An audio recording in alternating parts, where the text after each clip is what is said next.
Hi, I'm Ben. And I'm Josh. And this is the Bad and Magic Podcast, a podcast about games, life, and other things. And welcome to episode 67. Ben, did you play any organized sports in high school and or college?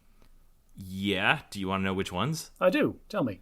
Okay. I wrestled, I was a diver, and I was on the track team. This was in high school? In high school, yeah.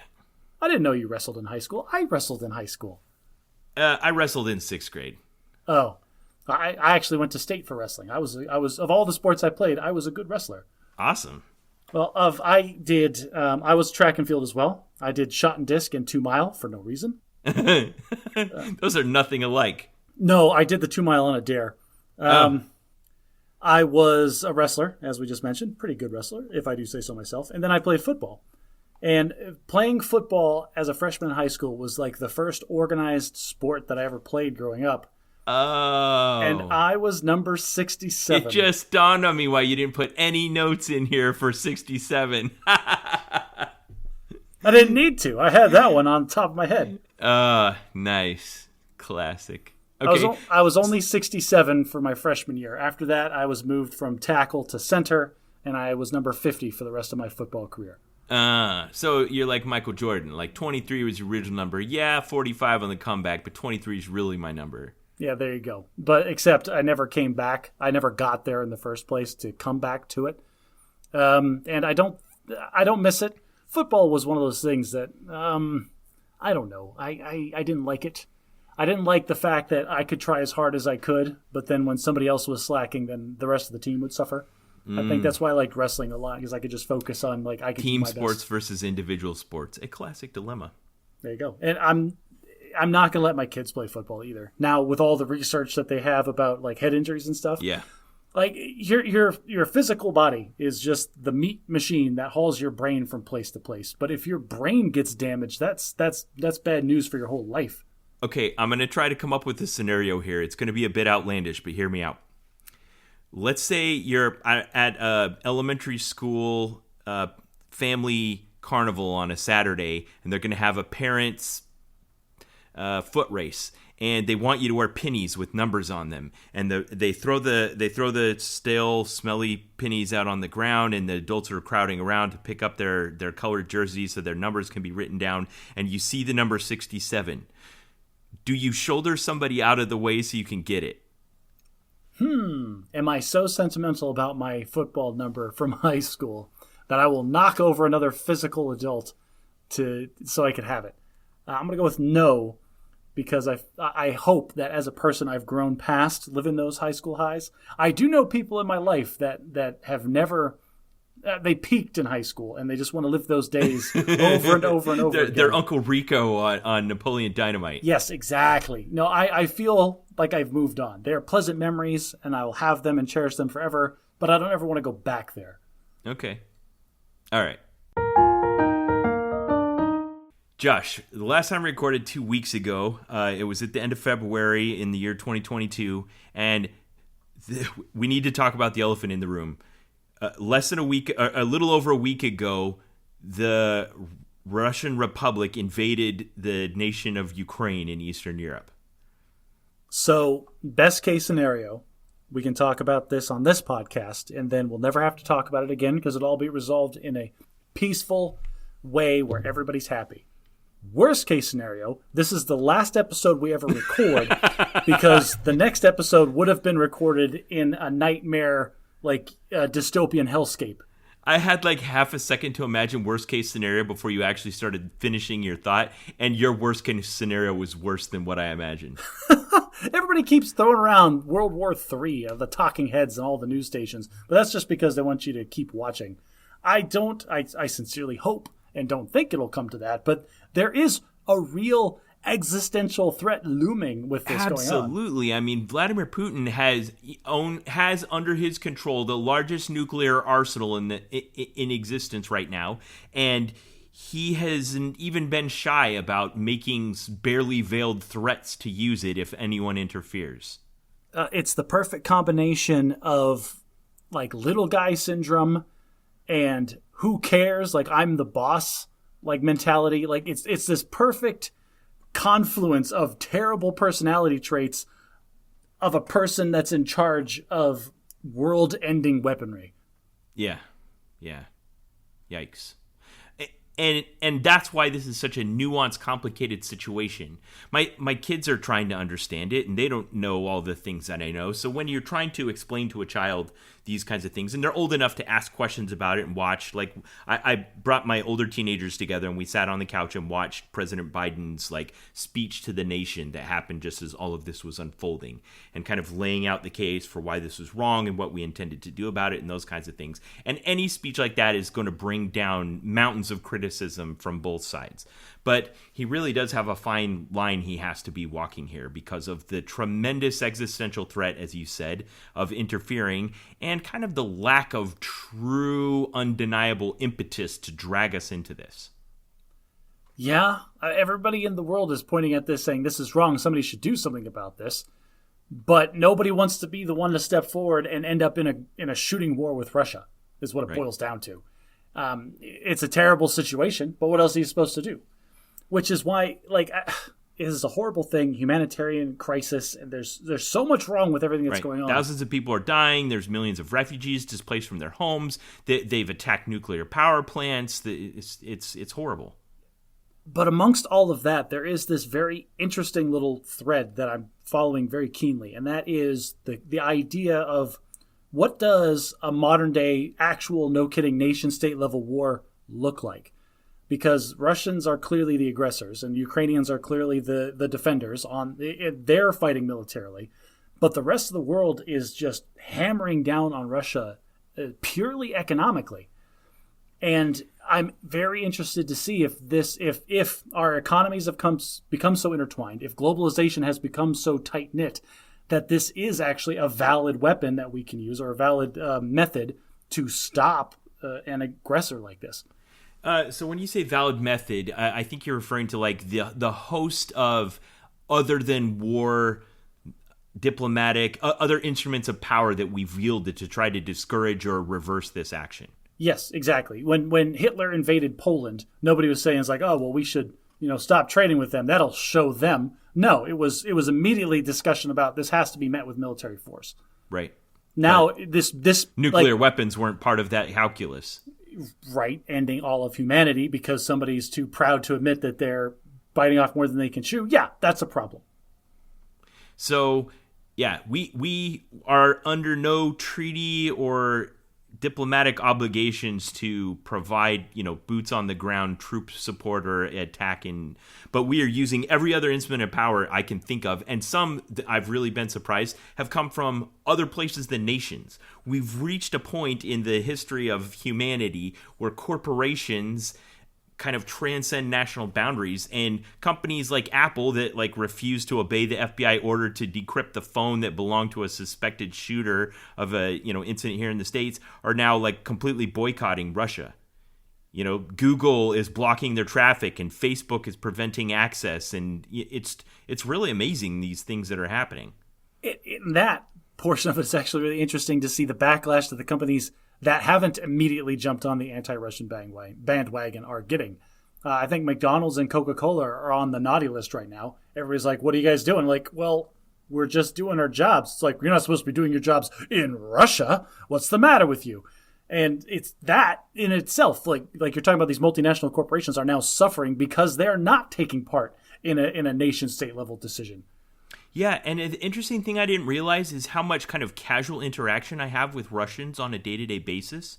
Some of the Reddit threads that I follow, they're just some of the commenters are Russian. One of the mobile games that I play, it's one that happens to be popular in Russia, and I'm seeing comments among the people why are you guys doing this to us? Because they're kind of underneath this umbrella of propaganda shield, and they don't really know what's going on. So they're like, why is everyone singling us out for this and cutting us off in our banking and ruining our currency and our markets? And that goes back to just how powerful it is in the modern day and age of, if you can control the information that a population consumes, you really can control their thoughts and opinions. Yeah, I mean, you have to be North Korea levels of control to really be able to control it. I think the people know what's going on. We look at what, like, at the end of the World War II, when we were going into Germany and we were finding concentration camps and going to the nearby town, and the people in the town say they didn't know what was going on in the concentration camps. Maybe that was true. But you were just talking about how, like, people you were talking to or seeing comments in your game, they didn't realize what's going on. I get that. I am astonished at the degree of which what I would actually call propaganda is still happening. And by propaganda, I mean like someone in a position of power that has an agenda is manipulating the conversation. That's happening all the time. Like any news channel you turn on, it doesn't matter if you're in Russia or if you're in the United States. Like I don't mean in that sense. I mean like like there's some minister sitting there and deciding which Facebook posts are going to be on your feed. Yeah, that I get. Here's the part I wasn't ready for. I thought that we were going to see kind of the war unfolding in Ukraine, and we would see like videos and photos and posts and stuff, and that's happening. I'm seeing drone footage, I'm seeing on-the-ground videos, I'm seeing news reels, I'm seeing speeches by the president. But one thing is, there's just a little bit of uncertainty around it. Like, I'm not quite sure if what I'm seeing is the real truth or propaganda, whether it's coming from the good guys or the bad guys. Yeah. And I mean, how are we supposed to know the difference? Like, there was a video that went into circulation, I don't know if you saw this one, of like some planes fighting overhead, and it actually turned out to be footage from a video game superimposed onto the country. I've seen some of the fakes like that. I've seen like there was like, there was some explosion or some fighting that was happening, and like 2 days later it came out like, oh no, that's from like a Polish training video that was made 10 years ago or some nonsense.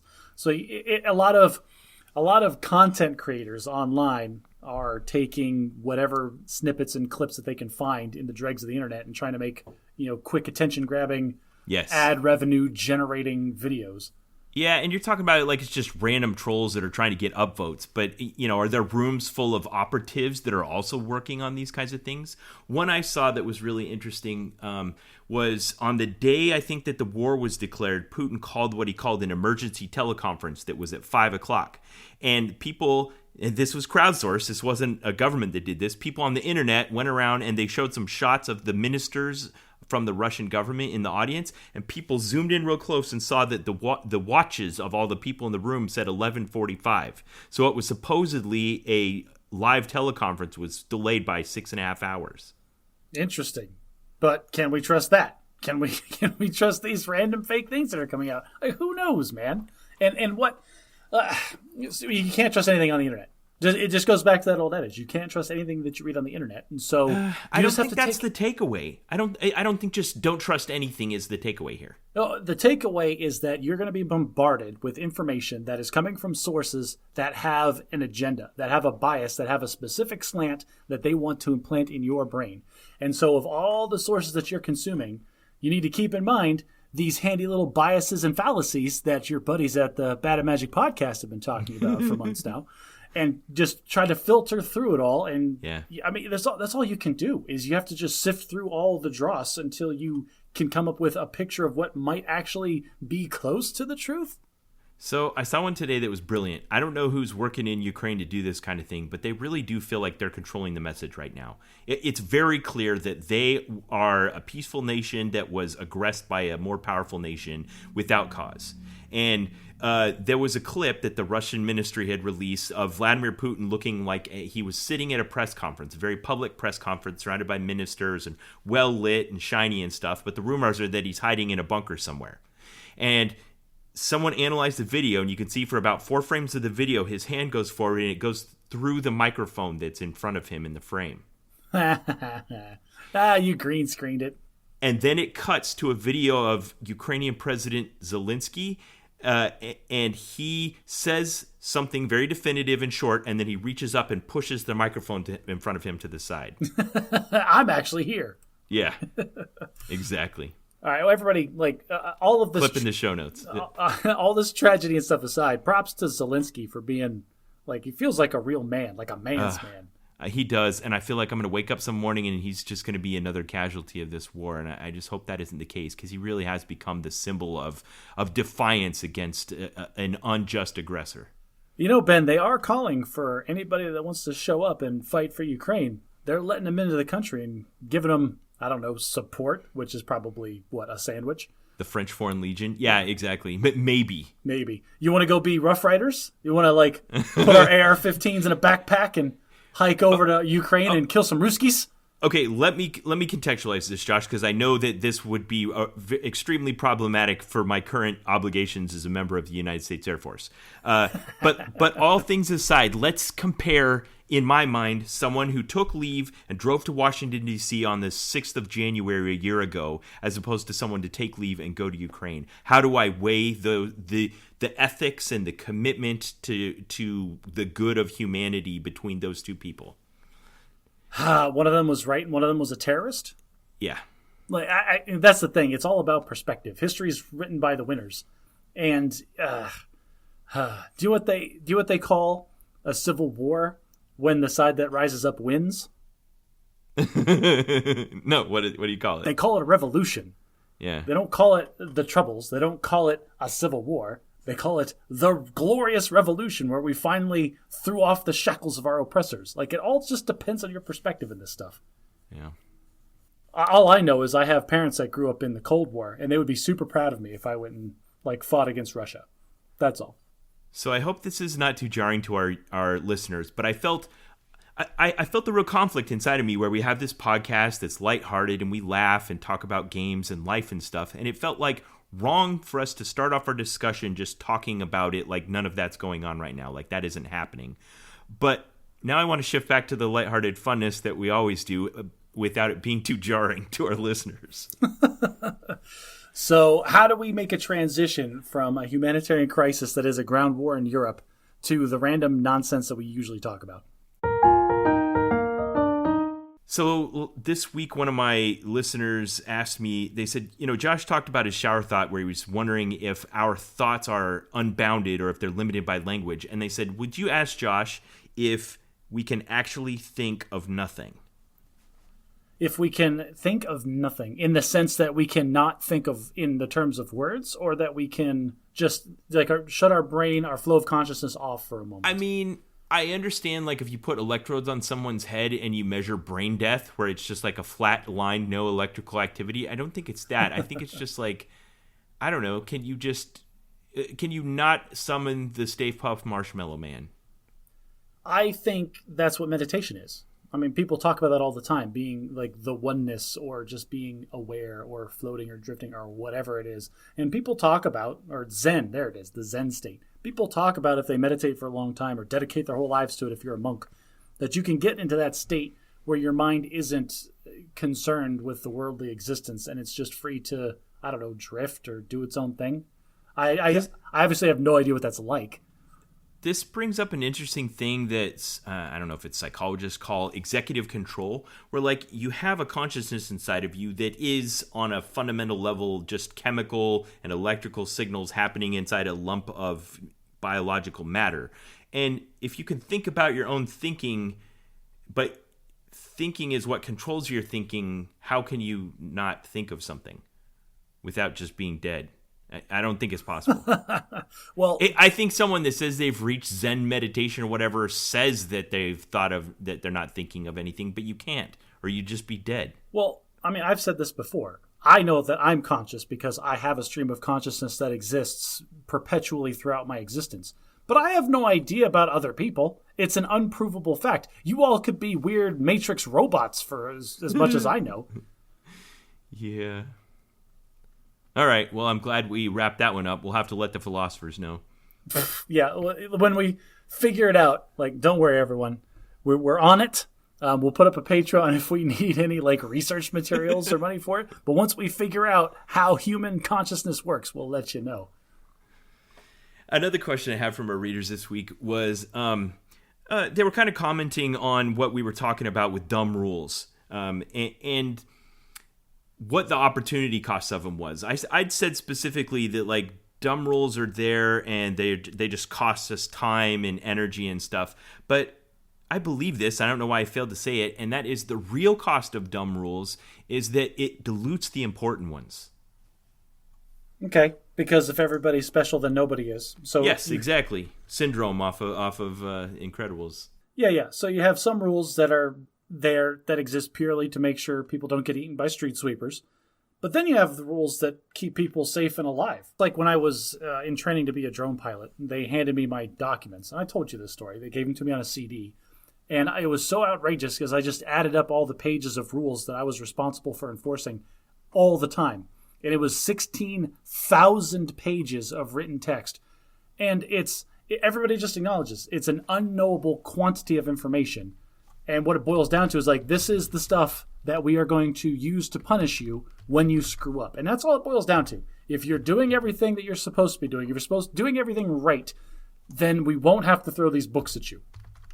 Okay, so that's 16,000 of pages of text. If it takes you 2 minutes to read a page, that's 533 hours of reading straight. Let's see, let's divide that by 20. That's a quarter. That's 3 working months. Yeah, wow. Okay. So if you spent 8 hours a day, 5 days a week, doing nothing but reading those rules, let's not talk about retaining and or like enforcing them. Like it would take you 3 months just to read them all. Yeah, so at the end of that discussion on stupid rules, I proposed, that we resist them together, and I gave some suggestions for how we to do it, but I didn't say why. And I think the reason why you should oppose stupid rules, other than you're against stupidity, is because it makes the important ones not unimportant. So I'm glad you brought up the episode about stupid rules, because just like you had something that you didn't mention, I have something that I didn't mention. All right. And that is, I constantly forget that you're a libertarian. So of course you're railing against any form of rules restricting your freedoms in any way, shape, or form. So I don't know why I let you slant the conversation so hard in that direction. How dare you? I love my rules. First come, first serve, people. I am not pulling forward in the drive-through line. Yeah, that's a good one. That's a good stupid rule. I had that happen to me last night. How'd you handle it? It wasn't quite the pull forward in the drive-through line. I paid at the first window, pulled up to the second window, and they're like, they handed me the wrong order, and I looked in the back, I'm like, this isn't my order, and then they look at the screen and say, your order's not on here. Did you even pay? How did I get past your first window? Yeah. It's like, kid, look at me. Lock eyes with me. How much you get paid every day? Do you know how much I get paid every day? Make my sandwich. Josh, do you want spit in your burger? Because that's how you get spit in your burger. You ever watch Super Troopers? This is like spit to you. Screw it. I don't care. Yeah. All right. All that aside, definitely resist stupid rules because the important rules deserve to be important. He says without being able to tell which rules are important and which rules are stupid. I feel like we'd be doing it wrong if we said that. Now, Josh, you did something this week I advised you heavily against doing, and I'm going to give you a chance here on the Bad at Magic podcast to defend your decision. You dropped your phone, as many of us do, cracked the screen to a point that you just weren't satisfied with, and why didn't you just replace it with a similar or equal phone? So Ben is getting on my case for getting a really fancy phone that I've wanted for a long time and have resisted the urge to buy it because I didn't have a reason to. Then, last week, I was sitting out in my front courtyard, and we were having a little fire, and my phone slipped out of my pocket, and it landed right on the corner on the concrete like it does. And I will have you know, Ben, the screen was already cracked. There was already a diagonal crack going across the whole screen, and I had been living with that crack. You were suffering through the first world problem of having a crack across your screen. Agonizing. Like just that ball and chain was dragging me down for months, but I lived with it because it was a perfectly functional phone. And there's no reason that I should get rid of it. Now, I say perfectly functional. It was getting to that point where I had to charge it halfway through the day. This would be at like 20% at lunchtime. First world problems, I know. Yeah. But this time, it landed on the opposite corner from where the other crack had started. And so now, instead of one crack going diagonal catty corner, I had 10. And they spread out in a fan and then would converge back on the other crack at the top. Okay, that's horrible. It was just bad enough to justify, I can't handle it. You know what's a real kiss of death to me, though, is when it gets so broken that, if you slide your finger across it, a piece of glass comes out and stabs you in the finger. Ben, replace your phone. No. Good Lord, man. Your phone should not be a hazard to your health. Get a new phone, man. No, my phone's fine. I've just had that happen before. Okay. So what I've wanted, and I've been looking at it forever, and I've done my due diligence like I always do when I'm obsessed about things, and I wanted the new folding phone. And I've told you this before in a previous podcast. Don't talk about it like a grandma. Say the full model number. I got the Samsung Galaxy Fold 3. Okay. Okay, and the reason I did that, and I've said this before, is I watch a ton of YouTube videos on my phone. I know. And I wanted the biggest screen I could get. Did you make a spreadsheet? I did not make a spreadsheet. This one had, hands down, the largest screen. Like, look around. There was nothing else to put on the spreadsheet? Unless I wanted to carry around an iPad mini in my pocket, which I'm not doing because it's Apple. So, this is the coolest thing because I'm carrying around this little tablet all the time, and it's so great. So many words and so much love for this phone already, but I'm going to try to focus on the things that are important here. Let's do some pros and cons. Can you do cons too? Because if you can't, then I don't think you're an objective source. Can I do cons? I can do cons. It is rather thick. So like when it's folded, Mr. Always wears cargo shorts. I always wear cargo shorts. I always have them in my pockets. The front screen on the front of it, like when you close it, that's also a touchscreen on the front, like your normal phone. The camera bump. This is the first one I had where the cameras weren't flush in the back of the phone. Yeah. And I dropped mine this week and broke the camera lens. You see, I'm worried about that. I don't know what to do now. I bought a tempered glass specifically just to go over the camera bump to protect the lenses. Huh. So one of those, like a screen protector, but just for those. Like, who I realize that we want big fancy cameras in our phone, but who thought it was a good idea to make the most delicate piece of glass the thing that sticks out the farthest on your phone? I think that must have been a really tense meeting where you just had that tension that comes from the requirements exceeding the physics. And like, listen, if you want a camera that can do this, we need a bigger lens in the camera. They're like, but we can't exceed this thickness. And then someone goes, well, why can't the lens be thicker than the rest of the phone? And someone's like, wait a minute. They would set it down and crack it, and then we'd have to get a new phone. No one said that. Or if they did, somehow they got shouted down. They're like, I guess there's no reason we can't do that. They're going to buy cases anyway. The case will make up the difference. And then we get away with making a thicker phone than we say we're sending out. Here's that exact same conversation. I imagine that going down, and that is a bunch of engineers and art people and software designers, everybody coming together and collaborating and creating a brand new and an innovative thing to give us a better camera in our phone. But the guy who was designing the chassis, who decided that the camera lens would stick out 1 millimeter farther than the metal back of the phone, that's the guy I want to slap in the face. Like, dude, if you're going to have a bump anyway, make the bump the thing that sticks out farther than the glass, you dummy.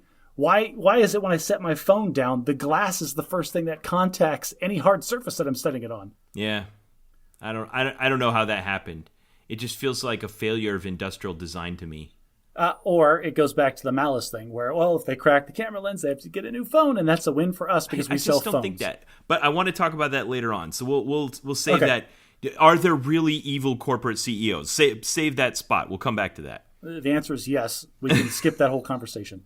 No, all right. So this is the biggest con is that I don't feel comfortable setting it down at all ever. Either I'm setting it down. I'm either setting it down on the camera lenses or I'm setting it down on the touch screen on the other side, and I'm not happy with it either way. The only other thing that I'll say that's bad about it is when it's fully closed all the way, because like the hinge, the part where the screen actually bends, is the most delicate part. They've done everything they can engineering-wise to make that as gentle as a curve as possible. Uh-huh. Because you can't just fold glass at a 90 degree angle. Right, it won't go 180 degrees, yes. Right, so it's got to do that nice gentle curve. But that means that the phone is closed, but it's like it's not closed flush.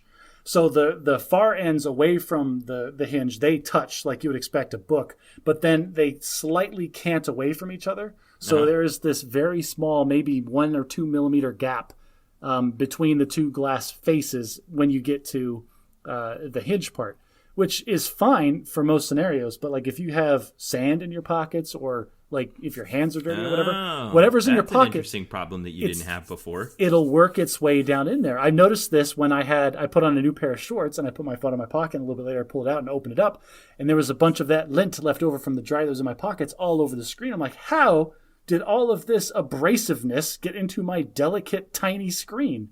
Not tiny in that it's a huge screen, but it's tiny in that it's super, super thin and very prone to, getting scratched or marred up. And that's because it doesn't close perfectly. Was your phone the thing you sent me a picture of with a banana next to it? Yes. Yes. All right, I'll put that in the show notes if you want to see how gigantic this Galaxy Note 3 Fold or whatever it is. It's right. Humongous. I have one more pro and I have one more con. And you just use the word tiny to describe it. Let's hear them.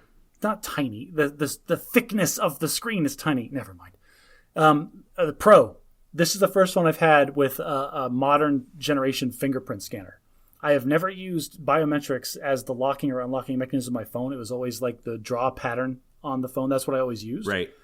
I cannot believe how fast and easy it is to unlock my phone with the lock button because I just trained it to the fingers that I'm most likely to pick up my phone with. Yeah. And by the time I get the phone to a position in my hand that I'm going to use it, it is already unlocked and waiting for me. And that you is didn't so realize awesome. how much of your life you'd been wasting drawing the little pattern on the screen? I didn't, but this must be what it felt like the first guy that got an electric starting car after hand cranking his for years and years. We just hit you with the magic wand. Josh, you now get back 4 minutes of your life every day.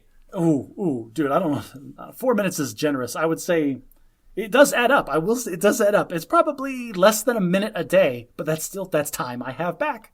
So I had bought an iPhone SE 2020, which is the last Apple iPhone model that still has a fingerprint scanner on it, and I was satisfied with it. I don't mind having a home button with a fingerprint scanner on it. And then my son broke his screen, and so I gave him that one and bought an iPhone 13, and it has only face recognition, which is horrible in the age of COVID where everyone's wearing masks. So I find myself typing in my password most of the time instead of having it use the automatic biometric recognition, and I miss the fingerprint scanner. Ben, this is a simple problem. Train it to your face with a mask on. You can do that? Well, I don't know. I'm assuming. Just go can't. ahead. Oh, come on. Draw a mustache on your mask. It'll be fine. Crap, I can't unlock my phone. I have the wrong mask on. All right, this is the last con that I have for you. Okay. All right. Some months ago, I made the decision to move away from Magic Arena and go back to Magic Online because of the in-game economy, okay? Uh-huh. But what I've discovered is that this screen on this phone is large enough that I can play a game of Magic Arena, and it's actually really nice, and the graphics are good, and the processing power is there, and I drafted. Wow. I've done 2 drafts in the new set on my phone, never having opened it on my desktop, and I'm completely satisfied with the experience, and that scares me because now I have 2 clients for Magic the Gathering that I'm tracking again. Wow. Okay, that's interesting. I'll have to get some tips from you on drafting Kamigawa Neon Dynasty. I will say it's better with a stylus. So I was on the couch the other night while we were watching some kid show, and I'm over there with a pen like, what are you writing on your phone for? I'm not. This is a stylus. And then my wife goes, what are you doing with a stylus on your phone? Well, I'm certainly not spending hard-earned real-world money on a video game that I'll never play again. Why do I have a feeling that's exactly what you said? I said something to that effect. Okay. Now, something happened this week. Josh, for our listeners, you are in the state of Arizona and I'm in the state of Louisiana, which are similar north latitude, but very different climates politically and geographically. Arizona has been blazing the trail across the nation for the abandonment of masks for the prevention of the spread of COVID-19.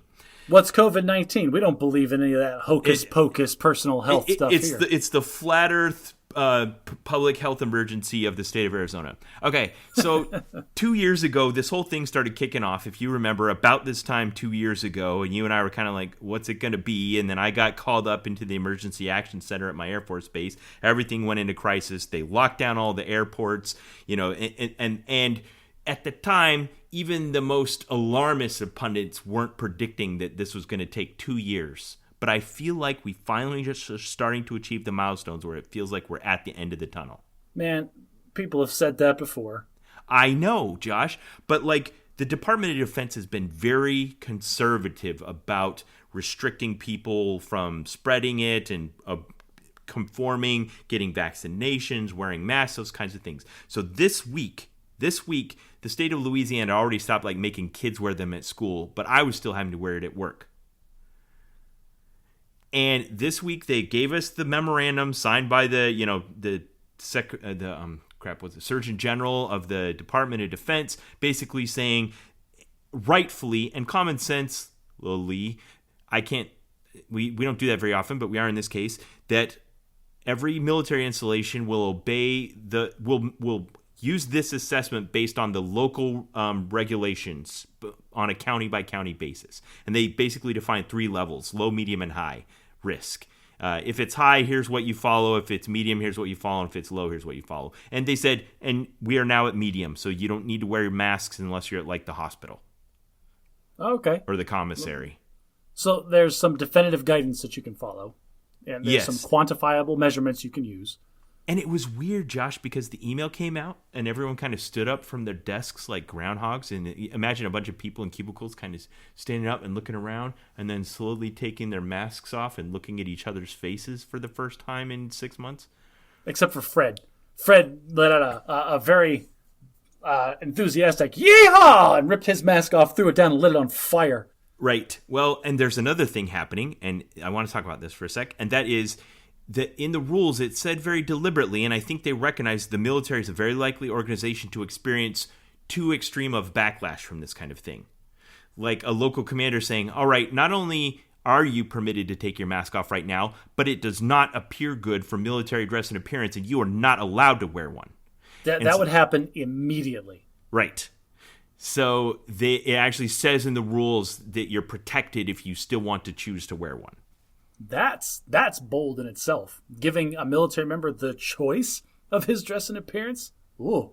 Well, I don't know, Ben. Are you prepared as a major to have that kind of power in subordination? Yeah. I'm very comfortable with it, Josh. Now, the thing is, my general, and I've talked about him several times on this podcast, he was one of the ones that was already contemptuous about continuing to wear them when the local area had. So I'm sure he was one of the ones. I think he's the guy that yelled, that I heard shout and throw his down and light it on fire. The actual base commander. Yeah. No, he's not the base commander. I'm on a MAGCOM staff. He's my director. Sorry. Yeah, the big dog. Yeah. All right. Well, Arizona, the CDC guidance was updated. Everybody's aware of this, and it's all kind of relaxing. Arizona's been relaxed forever. Our governor threatened to take away the funding of schools that had mask mandates, so there haven't been mask mandates at our schools for a long time. I have real problems with Arizona politics right now, but we're not going there. Where we're going is that while I'm a naysayer and while I'm the first one to be like, well, I don't know, Ben, we've said this before, my wife and I also feel like we may have finally turned this corner. My whole family is vaccinated. My wife and I are both boosted. My kids do still. Wow. We're having them. Cautious optimism from my co-host. I know. This is when you need to go to the bunkers, is when Josh starts saying things that are not so negative. To the point where this is how cautiously optimistic we are, Ben. We put down the payment and paid for our week-long, supposed to be annual family vacation at the end of July. Yeah. Wow. That's quantifiable optimism.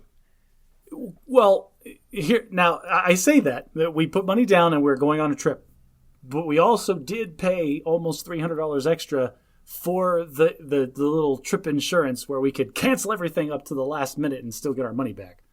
So that's the level of my cautious optimism. Like, yes, like we're willing to put the money down, but we're also willing to spend a little extra just in case. Okay. Well, when is it? The end of July. There's a week between when the kids have the summer camp that ends and before school starts. They have a week off. And so my wife and I have already taken that week off of work, and we are going to throw them in the car and drive to California, and we're going to try to do our best trip that we've ever had was to Legoland, and that was 2 or 3 years ago now. Uh-huh. And so we're going back, and it's going to be great. Oh, great. I love it. Okay, that's fantastic. Well, I hope you guys have a good time. Congratulations. And audience, I want you to know that this is a momentous event. If the Fleshman family's ready to cautiously take a step back into the world of getting together with other human beings, then really the COVID thing must be coming to an end. Yeah, because we really are the mole people. Like we're the last ones coming out of the bunkers. Don't worry about that. All right. Well, speaking of coming out of the bunkers, there was an interesting in the nerd world, there was an interesting happening this week. Did you look at that weird email I sent you from author Brandon Sanderson? Boy, Ben, I'll tell you, like I watched it at work. Like you sent it to me, I'm like, what? Brandon Sanderson? And like he looked sad on the thumbnail. Like he did everything he could to suck me in, and I was worried about it. But if I wasn't at work that day, I was going to call you and give you an earful. Where like you, I didn't know what it was either. Oh, you sent it to me before you watched it? It was like, I've been lying to you. That was the title, and it just had a link to a mysterious YouTube video. And I was, I don't know, like I was preparing myself for the worst because that's who I am. I'm like, oh no, Brandon Sanderson has cancer. He's not going to be able to finish the next 6 books of the Stormlight Archive. I don't know what I'm going to do with my life. This is a crisis. My story's not going to come to an end. Yeah, I was that worried about it. Okay, so you open it up and say what happened. Oh, Brandon Sanderson, like he did it. Like he milked it for like the first 2 minutes of the conversation, saying stuff like people have been handling. Link in the show notes. Link in the show notes. Like, spoilers, everybody. Like, go watch it first if you're a Brandon Sanderson fan, like I was. Like, I fangirled out the whole time I was watching it. But he talks like he starts with this really like down tone and how like he's been like handling how people have been handling the pandemic differently, and it's been really tough times and blah blah blah. And then finally he's like, and the way I handle stuff when I have free time is I wrote another book, and he slams this manuscript on his desk. Yeah, easily like 600 pages of paper, just bam. And then he keeps doing it. Like, he keeps talking, and then he keeps slamming manuscripts onto his desk. And he's like, this guy is such a prolific writer. He accidentally wrote 5 extra books while he was in lockdown. Okay, well, the point he was making in that video is that under normal circumstances, all his free time gets eaten up by traveling for promoting his books as part of his obligation to his publishers. And he's like, I like doing that, but it saps me of my free time. He's like, but because of COVID, I've just sat at home the whole time, and I use that extra time to write. And I didn't tell anyone. Like, these aren't books that he was getting like an advance or paid from a publisher to write. He just wrote them on his own and didn't tell anyone about it. So no one knew they were coming. There was no rumor mill. There was no speculation. Bam, he slams like 2,000 pages worth of unpublished books on the table right in front of the camera. The showmanship was breathtaking. Yeah, he did an excellent job. That's also props to whoever was off camera, because the way he did it was all one shot, and he would constantly get up and go over to his whiteboard and then point out things that he had drawn on the whiteboard, and then he would go back, and he'd go back to the whiteboard. The whiteboard would be completely different. So there was somebody swapping out his whiteboards every time that he walked back over to his desk, and so props to that person. Okay, so what he did is kind of impressive. And the moment he did it, he was taking a risk, but I think it was a calculated risk, what he knew. And he said, I am not going to traditionally publish these works. Now, this is, okay, sorry, I zoomed out like 5 levels. I just finished my writing course that I was taking, and I had a published author as my professor. And when I got to the 11th unit of my writing course, it was called Writing Creative Nonfiction. The unit was on how to get published. And it gave me lessons on how to write a cover letter and send my manuscript to a journal and have it peer reviewed and send them a thank you letter and all this. And I wrote on this assignment to my professor. I said, I am not doing this assignment, and this finalized my thoughts about this. This is a waste of time, and I will never do this. I don't have a need to do this. If this is how you get published, I want no part of it. You'll just do what Brandon Sanderson decided to do and put out a video asking his supporters directly, hey, let's just publish this on our own. Yeah, and that was the point he was making, is that, like, yeah, there's traditional ways to do this, but the internet's giving us new opportunities. So I'm making a Kickstarter. You can go on there, you can contribute $40, or you can contribute $500, or anywhere in between, and you can get beautiful leather hand-bound copies of these books, or you can just get an e-copy to your e-reader. But either way, just send the money directly to me. It doesn't all go to a publisher, and we're all happy. You get the books, I get the money, everybody's better off. He said it in ways that were a lot more eloquent than that, but that's essentially what he did. And like, what blows my mind is that he was shooting for $1 million. Yeah. And as of today, before we recorded this podcast, I checked. It's up to like $24 million or something. Yeah. He raised $1 million in the first 35 minutes.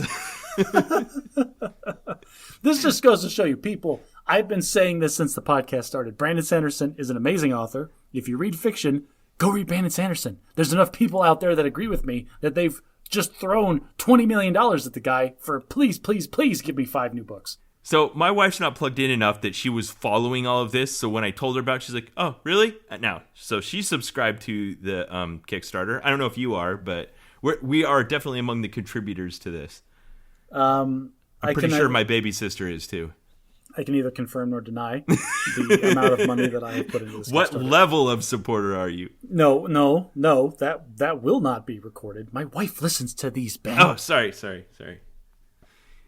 I'm sorry, Josh. How dare I insinuate that you would waste hard-earned money on such a frivolous purchase? Ben, I would never put that amount of money towards a purchase without consulting my wife first. Awesome. Okay, Josh, I want to do a segment I call Bad at Eating.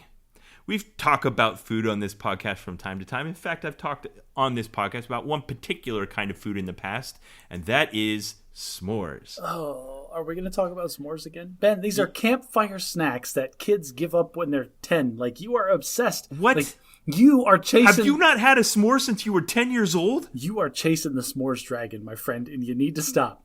I can't believe this. Josh, when was the last time you had a s'more? Ben, we've discussed this the last time we talked about s'mores. I am not, nor have I ever been, that keen on chocolate. Oh my gosh. Okay.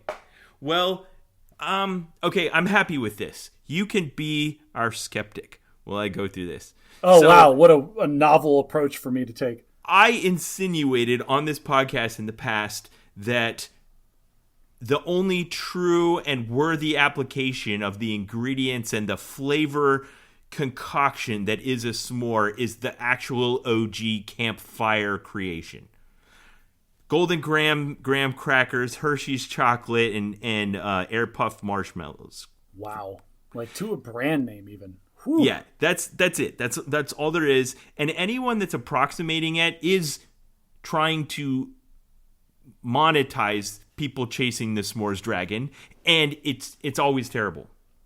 So I wanted to put my money where my mouth is. So I was at the grocery store. Sometimes my family takes a trip to the grocery store. It's just like an entertaining way to get out of the house. So I had my second son and my first daughter, 20 and 18, with me at the grocery store. I'm like, hey guys, I've been thinking about doing a thing. Will you help me go on a scavenger hunt in this grocery store for anything s'mores flavored? And they're like, cool. So we spent like a half hour in the grocery store. We went, aisle to aisle. We kind of targeted certain areas where we expected there to be more s'mores stuff. And we found 9 s'mores treats. There was one I chose not to get, and we could probably have found maybe another 4 or 5 if we kept looking, but we just like, all right, that's enough. So we got 3 different treats, 2 energy bars, 2 dairy-based treats, and 2 cereals. And I did a tier chart. I've never done a tier chart before. You know me, I don't like to waste an opportunity to make a good infographic. So I'm going to take you through it. Link in the show notes. I am looking at it now. And please, Ben, give us the breakdown of your tier chart. Okay, so there were a few other criteria that came up. Like there's, I don't know, s'mores flavored coffee creamer, and I just felt like I don't know, that's just not useful. So here we go. While I was doing my research for this, I found a website by a similar-minded person named Chris. The website is called s'morescout.com.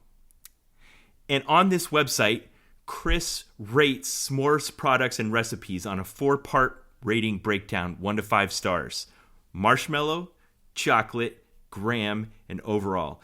And he has on there a list of all different kinds of s'mores products, as well as s'mores recipes, and even a few other delightful things like ideas, including s'mores memes and puns. It's fantastic. Link in the show notes. Listeners, your audio is not bugging out. That was the sound of my eyes rolling so hard that my mic caught it. Yeah. Okay. So let me open up my spreadsheet here where I've recorded all of my meticulously diagrammed data. Oh, Ben, you are quickly approaching like cult level crazy here. Like this is Charlie Day like meme category of you doing s'more stuff.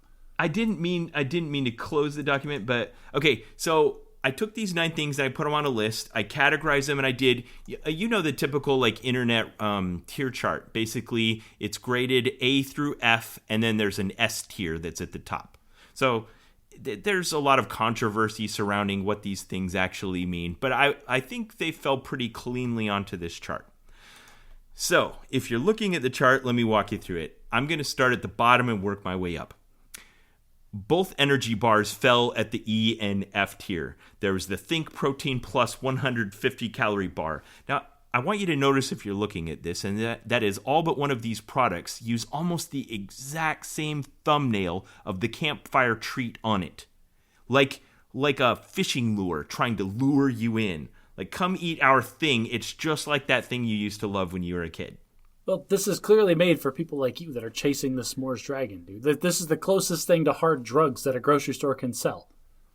So, the Think Protein Plus 150 calorie bar maybe was the worst energy protein bar I've ever put in my mouth. Ben, I think I spit out the other half of the bite. Ben, the only thing, like, how big is it? Like, in your hands? Like, it's the size of, like, a normal candy bar?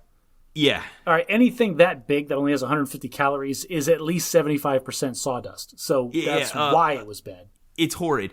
And it has no marshmallow flavor, barely chocolate flavor, nothing graham crackery to speak of. It was just horrible, sawdusty energy bar. Okay, throw that one aside. That's F tier. E tier, there was a Cliff Kid Z bar, s'mores flavor. It's the only thing that doesn't have a picture of s'mores on it, and that's because there's nothing s'moresy about it. It was chewy like a Cliff Bar, and this comes from a guy who eats a Cliff Bar every day. It was the worst Cliff Bar I've ever had. Was it the worst, like, objectively, or was it the worst because it was trying to be something you loved and failed? Yeah, yes. And it's just not, it just wasn't tasty. Okay. Okay, so also at the E tier, I found a box of Quaker's Instant Oatmeal s'more flavored. Now, this one had my hopes up a little too high, and when you open the packet, inside are those little, like, dried out marshmallow things. So I followed the microwave instructions exactly as I had on the box. I heated it up, and then by the time it was done heating, the marshmallows had disappeared. Oh, they just evaporated? Yeah, so it was just like vaguely chocolatey, vaguely graham crackery, no marshmallow flavor whatsoever, and easily the worst flavor of Quaker Instant Oatmeal I've ever had. And that's from somebody who loves like every flavor of Quaker Instant Oatmeal. It was truly terrible. Okay. I found some other online reviews, and everyone seems to concur. They were also chasing that dragon because apparently Quaker had a version of this from a few years ago that was better than this one, but this one's terrible. All right, at the D tier are both of my dairy-based products. I got a Ben & Jerry's s'mores-based flavor of ice cream and one of those little yogurt cups that has like a little corner thing where you flip it over and it has some dry ingredients that drop into the yogurt and you mix them in. Right. Okay, so the Ben & Jerry's Give Me S'more and the Chobani Flip s'mores flavor. Again, both of these are just fail. Ben & Jerry's was fine. It tasted like just they used chocolate cookies. I don't know why. I guess they couldn't figure out. And then the ice cream was, I guess, marshmallow flavored, and then it had something vaguely graham crackery in it. It was more like somebody spilled some sand into the ice cream. I'm no words. Please, all I can do is watch this train wreck in progress. Please continue. The Chobani Flip inexplicably had little bits of caramel in it. I guess they were looking for something crunchier than the graham cracker pieces.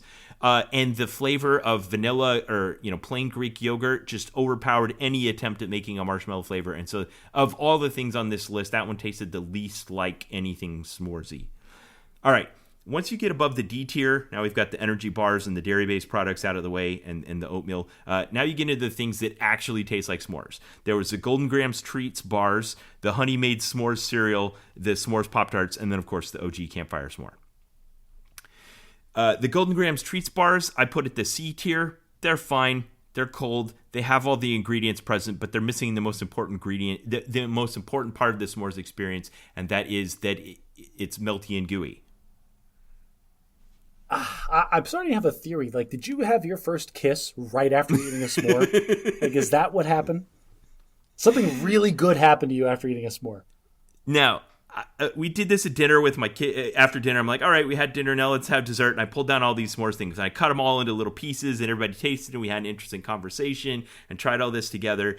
And I was surprised by something. At the B tier, I have Post Honey Made S'mores cereal. And it achieved in cereal form the same thing that a s'mores achieves in real life, and that is the end product is greater than the sum of its parts. Okay. It's delicious. Like, it's a genuinely good cereal. If you open it up and you pour it out, there are three things in it. There's like a graham crackery bits of cereal, like Cocoa Puffs, and then like dried marshmallows, crunchy marshmallow, like a Oops All Lucky Charms kind of thing. Okay. And it's just all mixed together. And if you eat any one of the three, they're not great. But when you pour milk on it and eat it, it's super delicious. Like 2 thumbs up. Highly recommend Honey Made S'mores cereal by Post. I consistently eat Frosted Flakes for breakfast, so you will not hear me disparage you for eating like a little kid cereal. Like that's totally a thing. So is that your favorite? Actually, lately I've been on a Rice Krispies with a banana kick. Oh, that's interesting. Do you slice a banana into it or just eat it on the side? No. You have to slice the banana into it or else the Rice Krispies are just sawdust again. I mean, that's better than what I used to do. I just pour a bunch of sugar on them. I used to do that when I was a little kid, but I'm trying to get away from that. I still put way too much sugar in my coffee, but we're not talking about me. We're talking about your s'mores addiction. Please continue. Okay, so at the A tier, I have Kellogg's Pop-Tarts. These ones happen to be frosted. I think in the past they've made both a frosted and a non-frosted version. It doesn't really matter, the s'mores flavor. Now, Josh, these are uncanny, and I've liked them for a long time, probably for all those things that you said, but Kellogg's S'mores Pop-Tarts are the closest thing you can get to the campfire experience with the least amount of effort.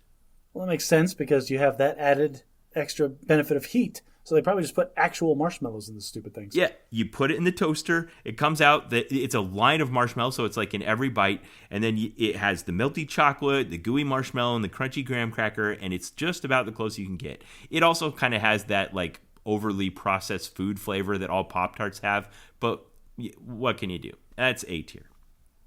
And then at the S tier, of course, is the OG campfire s'mores. Now, after we'd done this taste test with these 8 different kinds of grocery store scavenger hunt s'mores that we found, my kids were like, all right, Dad, when are we going to do the real thing? So I said, okay, if you go out in the backyard and cut up the pile of sticks, then we'll bring it in the house, we'll light a fire in the fireplace and make s'mores tomorrow night. So I thought the chore would be a sufficient barrier to entry, but I underestimated my children's willingness to have the actual OG original campfire s'mores. Well, you've been talking up this crack cocaine of s'mores so hard, you spent a full trip to the grocery store to get all this stuff. You sat everyone around the table and made them compare and contrast. Like, they're now jonesing for the real thing, man. Yeah, and so it was pretty easy. They cut up all the sticks, we lit the fire, and it was this beautiful experience. I'll post a couple of photos in the album on Facebook of us sitting around making s'mores around the fireplace in our house. And they were every bit as delicious as I always say. 5 stars, primo experience, truly a culinary confection of perfection. I would like to quote Chris from s'morescout.com. He says, a description of the experience encapsulates everything I love about s'mores. Crunchy graham crackers, gooey toasted marshmallow, and warm, slightly melted chocolate. It's simple to make, contains a variety of textures and sensations, and is delicious. And one thing is clear, the roasted marshmallows are the key and true essence of the treat. And I couldn't agree more. I'm gonna ask you a question, and I'm gonna make a comment. Okay, here's my question. Has your wife ever walked in on you like in the bathroom or something with like a lighter, like trying to toast a marshmallow? Like have you ever been caught like just like twitching so hard for a s'more that you were making it in secret? No, I was looking at porn. I swear. All right, that's my question. Okay. Obviously, no need for an answer. It happens all the time. Yeah. My comment is this. Almost a prediction. Listeners, I predict that 50 or 60 years from now, there will be a memoir that exists on the planet Earth, and a line in that memoir will be, my dad was weirdly obsessed with s'mores. Okay, well, I intend, if I'm ever in a grocery store again, because I know there's at least 2 different kinds of cereal, and according to Chris on s'morescout.com, they're better than this one. So if I see them, I'll try those. I've also seen some other treats out there. So if I see others, I'll try them and I'll review them on the podcast. But there's 2 other things I want to say about this. One is what you've been hinting about all along, and that is the psychological connection with other things linked to this. And that is definitely true, Josh. All throughout my childhood, some of my best experiences with my family, with my friends, and by myself were out camping in places in Idaho, in Alaska, in Oklahoma, all over the place. And these are always like the highlight of a day.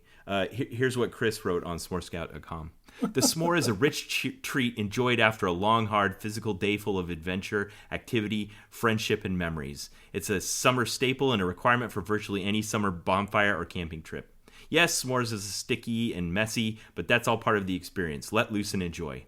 Children react with joy at the mention of making s'mores, and adults look back at their own childhoods with a sense of nostalgia. Be warned that you can't eat just one. It's all in the name. So that's what it is. You know, this taps into some of the best memories of my childhood, and it's not a disappointing thing to eat now. And just like they say, you can't just eat one, you want some more. So I was looking at the history of the name of it, and it dates back to about the 1920s. I don't know if the Depression era or interwar period, kind of like the invention of pie, made it so that people wanted something good that you could make on the cheap. But they're like, well, what can we do with all this stuff that we got? All I got is a box of nasty graham crackers, an old chocolate bar, and these marshmallows. I just can't stop watching this train wreck that is you obsessing about s'mores. Good Lord, man. How old are you? You're obsessing about a snack. Like, I obsess about things too, but man, come on. Buddy. So they published this, and it started out in like Girl Scout recipes that got traded in newsletters. And for about the first 10 or 15 years, the recipe was called Some More. Some space more. And finally, in like 1938, someone was like, that's too long. We got to do something about that. And they removed the word OME and replaced it with the sky comma. Sky comma. And so it has been evermore. And anyone that tries to publish a product and change the name of it, the word is S''MORES. That's all there is to it. That's all I have to say about that. Okay, Ben, I want to start off by saying this is a safe space. Everyone here loves you. We are all here for your well-being. Now, you are weirdly obsessed with s'mores, okay? And we need you to acknowledge this problem so we can move forward. Josh, I think you're supposed to invite someone else to your interventions. It's not working. Fair enough. Moving on. All right, so for Bad at Logic today, because it's an odd episode, we are going to do a bias, and I believe you've selected one. I have, because I'm the biased one, and I am odd, so it's an odd episode. I have selected the framing effect. The card itself says you allow yourself to be unduly influenced by context and delivery. Ben, I have the perfect used car for you, buddy. This car has only been driven by a little old lady on her way to Sunday church meetings. It is barely out of its prime. It's gorgeous. There's not a single thing wrong with it, and it fits you like a glove, buddy. Look, it's the same tone of blue of the shirt that you're wearing. You're going to love this thing. Oh, and then there's that guy. He also has a car for you. Yeah. The framing effect feels like another one. What was that one about, anchoring? This also kind of feels like anchoring. You know, I guess anchoring is internal and framing might be someone else's influence. Like the same as anchoring, but when it comes from externally instead of internally. Anchoring is that idea that the first time you interact with something, like whatever your first impression is, just kind of latches into your brain. I think the framing effect is more of like the delivery, like the sales pitch that you're going to get. Like if the first review that you ever see of a new gadget or a new gizmo is a negative one, you might be anchored to it being negative, but there's no doubt that your thoughts about it in that moment have been impacted by this framing effect to be negative. I feel like any self-respecting critical thinker likes to think that they would be immune to this. So I guess that's why it's important to be on the lookout for it. They're absolutely not. We had an entire podcast episode about stupid rules, and you got to push your libertarian ideas down my throat, and I didn't even recognize it because I was agreeing with most of what you were saying.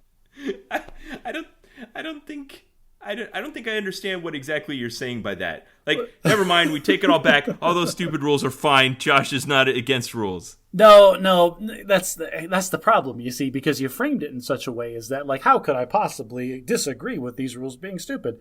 But it all feeds into that same kind of, like, now you've got that in my head, buddy. That framing effect worked great. Now you've got that little, like, yeah, that's a stupid rule. And then all you got to do is push that fence a little bit more. And what about this rule over here? That rule seems kind of stupid. Like, you know what? You're right. That is kind of stupid. And move that fence just a little bit, and then just a little bit, and then just a little bit. And next thing you know, I'm voting libertarian. And the slippery slope effect while we're at it. All right, listeners, if you want to be a good critical thinker, you need to be aware of the framing effect.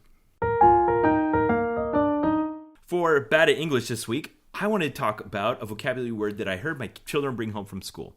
So my kids went to British schools, and they came home, and they had been in Europe for so long that there were some words that were common staples among American school kids that they didn't pick up because they were too young, and then they picked them up as British school kids and didn't realize that they'd learned a different word than they would have learned were they in America. And in this case, it's the word for skipping school. What are some words that Americans use for skipping school, Josh? Let's see. If you're an adult, you say they went truant. Truant. Truancy. Ditching. That's what I called it here growing up in Arizona. We just always ditch class or ditch school. Let's see. That's all I can think of off the top of my head. You could say skipping or cutting class. Oh, yeah, cutting class. Yeah, that's one. Another one that feels kind of dated is playing hooky. Playing hooky. Okay, Ben, you're talking to a guy that obeyed all the rules when he was in school, and I never ditched class even on senior skip day. Wow. And you were that guy? I was that guy.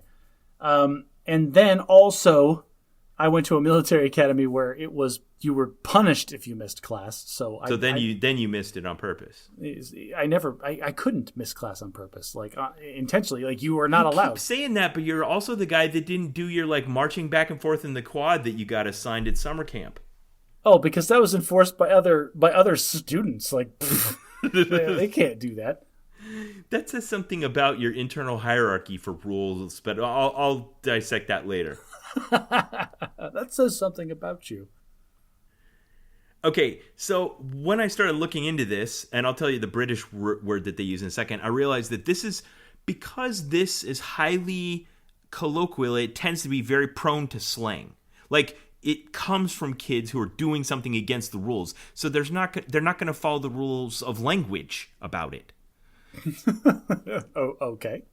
So you can't just assign it a proper English word. The word is truant, and everyone that skips school will use this word that we're teaching in school. Like, obviously those two goals are at odds to each other. So the word that the kids in England use is skive. Skive? To avoid work or school by staying away. And the grown-ups use it too, or leaving without permission. They say that I was skiving class, or he's not here today, he's skiving. Or he was off on a skive.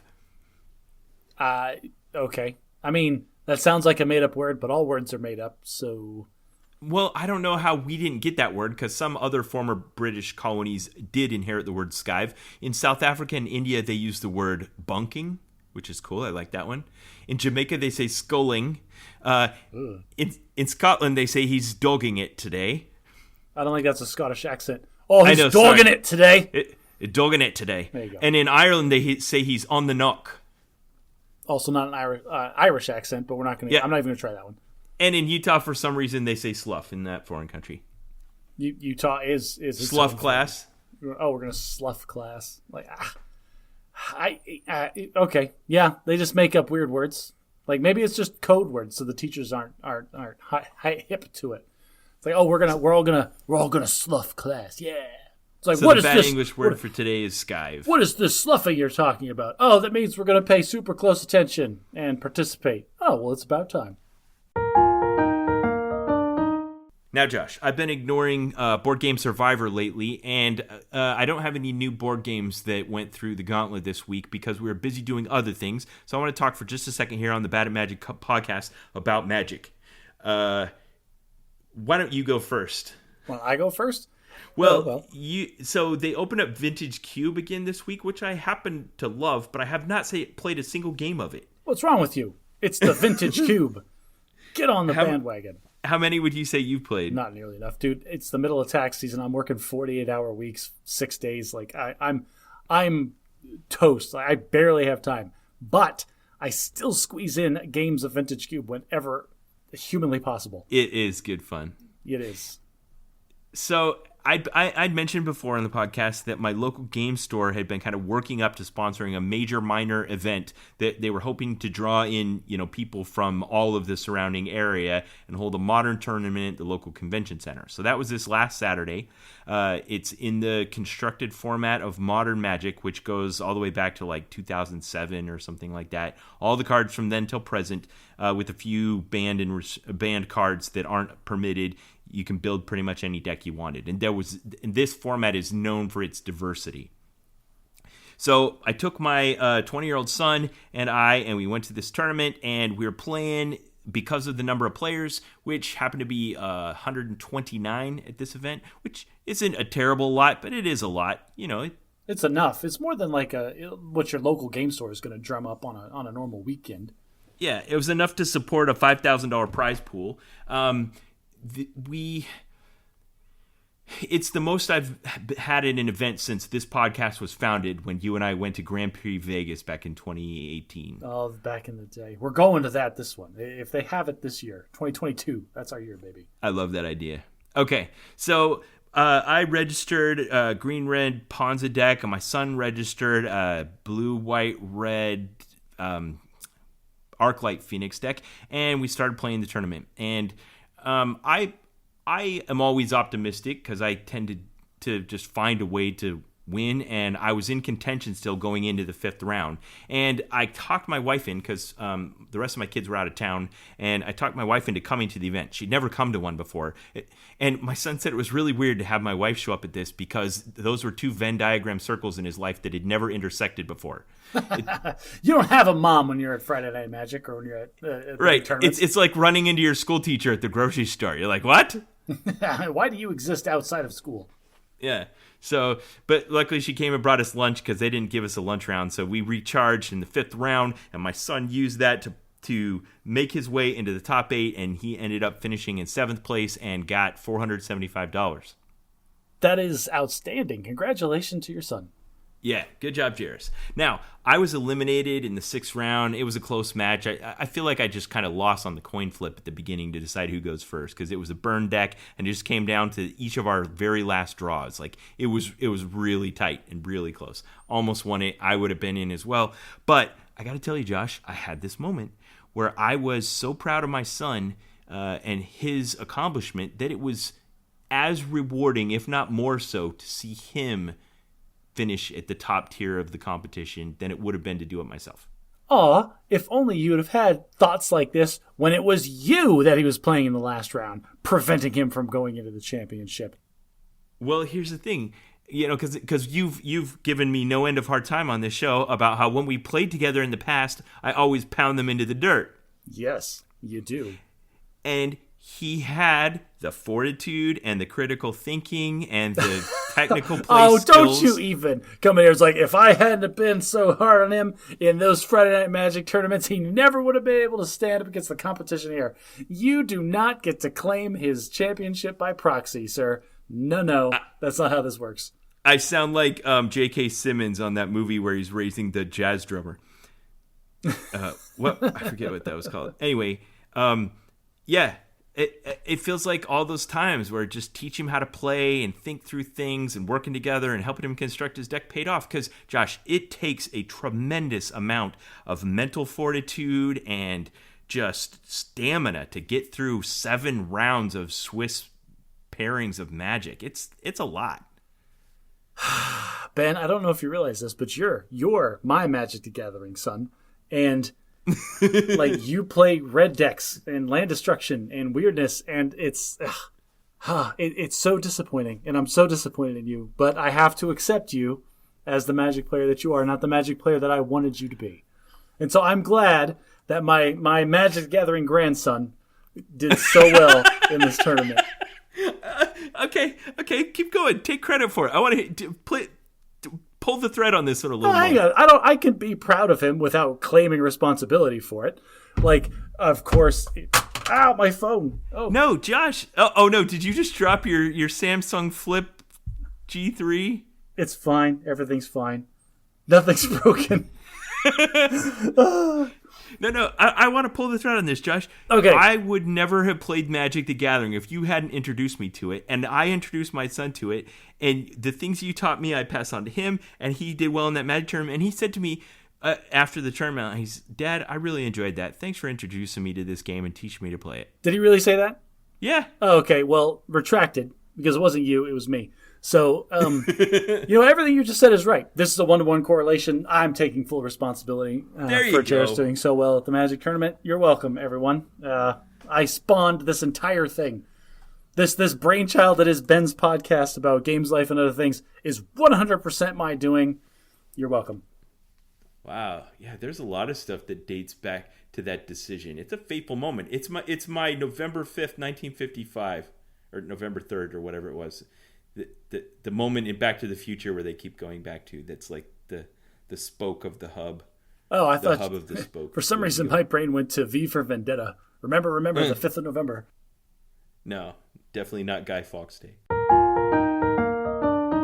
Speaking of guys, Josh, let's talk about Ryan Reynolds' most recent movie character, Free Guy. Yes, so you talked about this for a couple of minutes on the podcast a few episodes ago, because did you go see it in theaters or did you just streamed it that weekend? I went and saw it in theaters, and I think it was like episode 56 that I talked about it. I'll put a link in the show notes if you want to hear what I had to say about it before. But it's now out on Disney+. Spoiler alert, we're going to discuss the movie Free Guy. Which is really interesting. Yeah, spoilers. Also spoilers for Star Wars, interestingly enough. But my wife and I were watching the movie and like, why is this on Disney Plus? And then we get to the climax of the third act, and he pulls a lightsaber and Captain America's shield out of nowhere. Like, haha, that's why it's on Disney Plus. Disney owns this movie. Awesome. Yeah, that was a funny crossover. Okay, so let's do our usual thing, because I think there's a magic system here to be evaluated, and I think it probably it is important to have a bit of context. Now, I mentioned this when we talked about this last time, but to refresh your memory, this felt to me like the traditional Hollywood type of media delivery, where we come up with a story, we go through a major production, we produce something, and we deliver it to you in a very predictable package. It's a movie. It's somewhere around 2 hours long. It tells a story. It has a beginning and end, characters, plot, character development, all of that, and you expect this very tidy package. But it's about a media that's also about storytelling that's nothing like that. Yes, because it's about a video game. Right. So, you're the hero and you're the character, but there's no time limit, there's no bounds, and it's not, you can't just sit and well, you kind of can. Okay. That's the tension underlying this. Okay, so are we going to do the whole full up thing? Are you going to let me get through the plot synopsis? Go ahead, give a plot synopsis. Okay, spoiler alert for Free Guy. I'm going to try to do it quickly so we don't jump into like a conversation. Well, you already said lightsaber and Captain America's shield. Okay, so this movie is interesting because the perspective that it opens up with, is Guy. It is our protagonist, Ryan Reynolds. And he lives in this city where he's just so happy to go to work every day. And you look around and everything's terrible. There's people like, oh, the city's great and it's full of heroes. And this guy steals a car, blows up a helicopter, causes mass damage, all within 4 or 5 seconds as he's driving past Ryan Reynolds walking to work that morning. And it's very quickly evident that this is taking place in a video game that is essentially Grand Theft Auto. Right. Ryan Reynolds is a non-player character in a video game, and all the players are there just to live out all of the terrible fantasies that you do when you're playing Grand Theft Auto. Okay, Josh, for the benefit of maybe your mom, but definitely my mom, what is the conceit of Grand Theft Auto? So Grand Theft Auto, you play as a number of different protagonists, but they're all criminals. You are committing crimes. It's an open world sandbox, so you can run around, steal any car that you see. You literally just walk up, press one button, and your character opens the door, punches the driver, throws them onto the street, and then you jump in the car and now you're driving it. The conceit is that they have random plot hooks that keep the story going, but I am planning a heist of a jewelry store, or I am trying to go kidnap this guy's wife so I can blackmail him to whatever. It's just random crime plot lines from start to finish. Everything from I just want to make money and doing petty criminal stuff to large criminal organization mafia type things. Now, at some points in the past, this game has been a bit of a lightning rod for criticism of people who think that video games are a bad influence on children. Yes, but I don't want to talk about that because that's quantifiably and demonstrably not true. Do you what actually correlates with violent behavior, Ben? The gun laws of the country of people that are in. Yeah, you're right. I don't want to get into this either. So this idea that there's a video game where real humans can interact online with non-player characters and other humans and go into a world where they can commit crime and basically have no consequences in their actual life. And someone said, wouldn't it be interesting if we made a movie about this video game from the NPC's perspective? From the non-player character's perspective, the little denizens of this world that we're committing these crimes in. That's right. And so Ryan Reynolds works in a bank that gets robbed every 15 or so minutes because it's one of the missions in the game. People, like the players come in and they rob the bank. And like it's to the point where there's a total routine where everybody gets on the floor and he's actually doing that like girl at a slumber party pose where he's got his chin on his hands. He's talking to his best friend buddy and he's got just dropped his gun belt. Yeah, he's the security guard. He's got his feet up in the air and they're just gossiping and chatting about their day and how things are going. And they're just super chipper and happy about it. And this is just what they do all day, every day. And Ryan Reynolds is constantly talking about while he's there with his friend Buddy about how he's like just somewhat dissatisfied. There's like these little like rough edge, like, did you ever think there was something more to the world? And Buddy's like, no, what are you talking about? And then this is what we do. This is what we do. And it's what he does every day. And then one day Ryan Reynolds sees one player character in particular, and it causes him to deviate from his normal habit pattern. This player character, like for the benefit of the viewer, is walking past the NPCs and saying the NPC's line in sync with the NPC that is saying it because this person has spent so much time in the game they've memorized all of it. Right. And it's a very elegant way to show us this person is very familiar with the game. Yes. She knows what everyone's going to say before they say it. And she's walking past Guy, and as she's walking past him, she says the line that he has been saying this whole movie, don't just have a good day, have a great day. And she's saying that, and then Ryan Reynolds turns and says, oh, hey, I love that song you're listening to, because he could overhear it on her headphones or whatever. And, like, it's just this... She was humming Fantasy by Mariah Carey. Oh, so there you go. Mr. Mariah Carey, of course you knew it. It also is kind of the theme song of the movie, because it's about a fantasy. That's what this is. Yes, okay. So that is the point at which Guy deviates from his normal pattern, and then from that point forward, he starts asking little questions. And it's clear that he's not supposed to because it's starting to throw monkey wrenches and things, but whatever, it doesn't matter. Eventually, he works up the courage. She's like, that was weird. Yeah, he works up the courage to talk to this player character, and then she assumes that he's another player, and she tells him, well, you've got to level up because you're terrible or whatever. And he ends up, that's what it was. He wanted to go talk to her, and Buddy says, we don't talk to the sunglasses people because everybody in the game that is a player is wearing sunglasses. Let's talk about that mechanism, because I think that was an elegant way to show something that otherwise isn't obvious. And that is, in a game like that, if you just run around, if you just everyone held still for a minute, you wouldn't be able to tell which ones were players and which ones were non-player characters.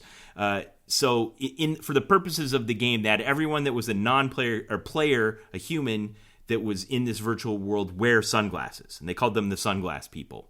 Right. But it's not like that in those games for real. No, not at all. But it was when Ryan Reynolds accidentally almost steals sunglasses from one of the players and puts them on, he gets what the player augmented reality view of the world. Yes, the heads-up display that a person playing a video game would have. Like he sees his health stats, he sees his inventory bar, all the things that you would need to actually play the game. You see missions and money and health packs, which I thought was fun. They spent way too much time on the health pack. We get it. He's in a video game. We knew that from the trailers. Please move on. But yeah, he got punched in the face or something and his nose was broken. He was bleeding a little bit. But then he touched the health pack and then he went he was perfect. And he's like, I feel great. And you get the idea and the understanding. Oh, he's in a video game. But then he goes and talks to the girl and she's blowing him off because she thinks he's some low-level character. And it is clever, the writing, because he doesn't know he's in the video game, and she's talking about things that are clearly about a video game, and he's just misunderstanding or glossing over it. Yeah, that's an important thing. Let's go down that rabbit hole for a sec. So gamers, when they start to play a game for any length of time, start to develop jargon, shortcuts for what's going on in the game, words that are specific to the game that aren't necessarily part of the world, but about the game. And that's what was happening here, is that all the humans would talk about the game with jargon, but all the characters in the game just had a normal vocabulary. So he was very confused whenever he would talk to a human because they were using jargon. hey, how did you get that NPC skin? How did you get that skin? Where'd you get that skin? Like, take your skin off. Like, he's like, I was born with it. Yeah, it's like, oh, thanks. I used a lot of moisturizer. Like, you didn't get it. He's like, take off the skin. Like, what? Take off my skin? What are you talking about? This is terrible. Yeah, that's the standard misunderstanding. The irony there for the viewer. Haha. And Ryan Reynolds is so good at being like the straight guy in those situations. Just charming and guileless and interesting. I'm going to take a deviation for a second and say, like, Ryan Reynolds is a treasure. Ryan Reynolds, sponsor the podcast, and keep doing what it is that you do, man. You're the best. Just great. I've also seen him misused, so, be careful whoever out there is thinking about hiring Ryan for your next project. And don't hire Ryan Reynolds unless you want Ryan Reynolds. I'm sorry, he's not a. I don't know. Maybe he is a dramatic guy. I've never seen him in a dramatic role. I don't want to. Yeah, I feel like that's when Jim Carrey stopped doing funny movies and pretty much his career was over until he started making Sonic the Hedgehog. Boo! Do funny faces, Jim Carrey. You completely derailed me. Anyway, so he starts playing as one of the players, and the girl that he likes is clearly blowing him off. And he thinks it's because he's too low level. Not that she doesn't want to talk to him because she doesn't want to talk to him. She says, "I'm not going to talk to you until you're level 100." Well, she says that the same way that you told your kids to go chop firewood. Like, she's just trying to get rid of this newbie that broke into her base. And so he's like, "Oh, okay. Like, what do I do? Like, oh, go rob a bank." Or like, "I don't want to do that." Like, well, then just go be the good guy. And so he decides that he's going to go be the good guy in this game that is about being the criminal. He starts running around and tries to save everybody. And it turns into this huge thing where people in the real world are aware of Blue Shirt Guy, this random player who somehow got an NPC skin and is playing as the hero in a game about crime.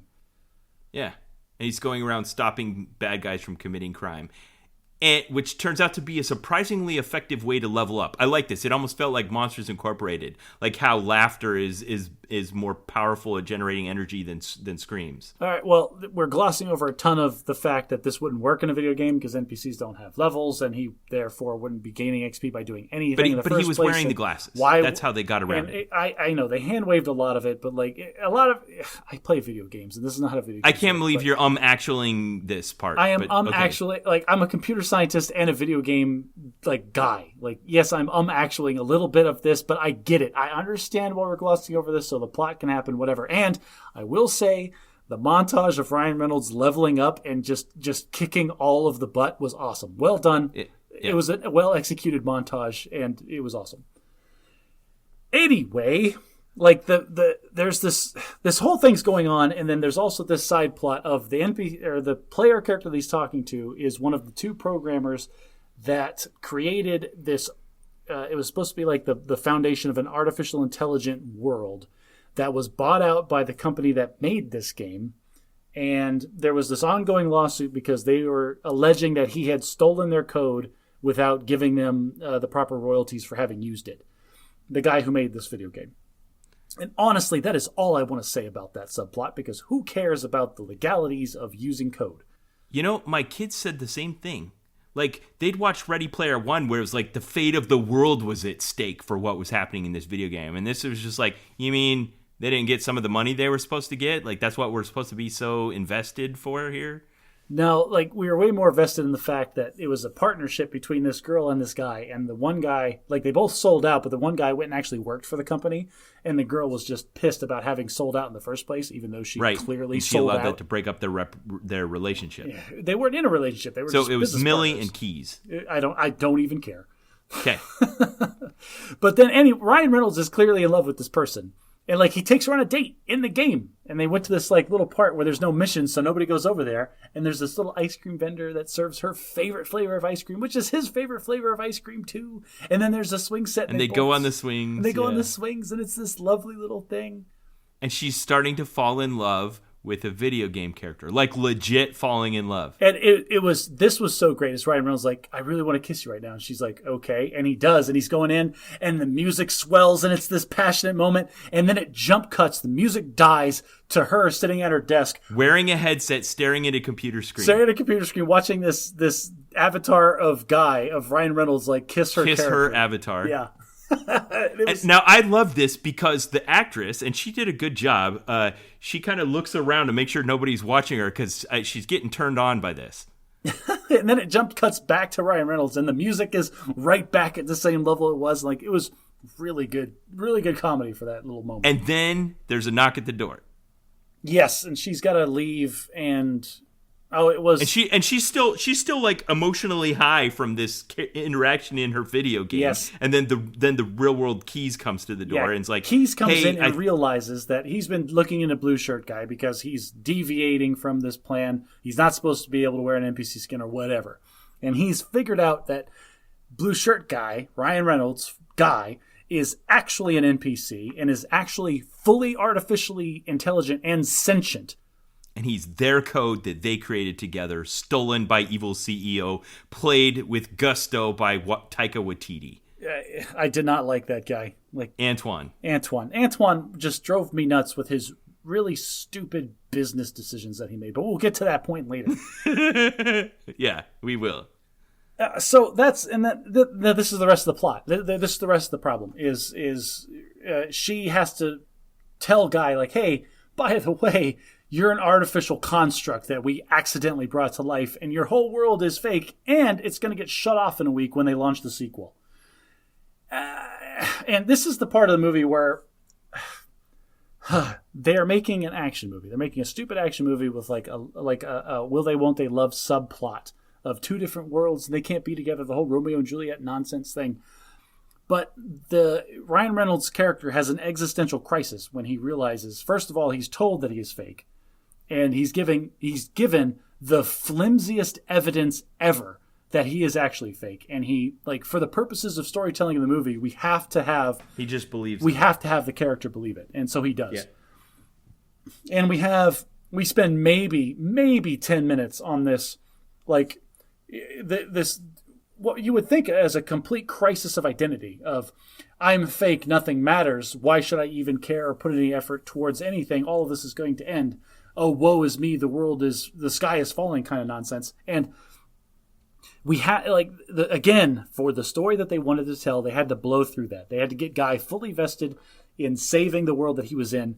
But this is the part of the movie that I want to see another movie. I want to see a Snyder cut of Free Guy, where the movie takes a left turn and the rest of it is like a 3-hour philosophical dive into the existential crisis of a fully sentient artificial being coming to term with the fact that he is controlled completely by an external force that he has no control over. Well, you're right. They hand-wave that with his conversation with his best friend Buddy. Where Buddy's like, well, so what if it's all fake? Let's just enjoy our lives. And that gets him through the rest of the stages of grief, and he moves on. It was a good little conversation. It's like, it was. Even if we are fake, this moment that we're having right here, a friend trying to help out his best friend through a tough time, that's a real moment. And yeah, I mean, that is a real moment. That doesn't change the fact that everything else is fake. But at the same time, it brings into question, like, are we real? Is this just a simulation that's a hologram being projected from a black hole that's sucking up all the information in the universe? Who knows? We don't understand any of that.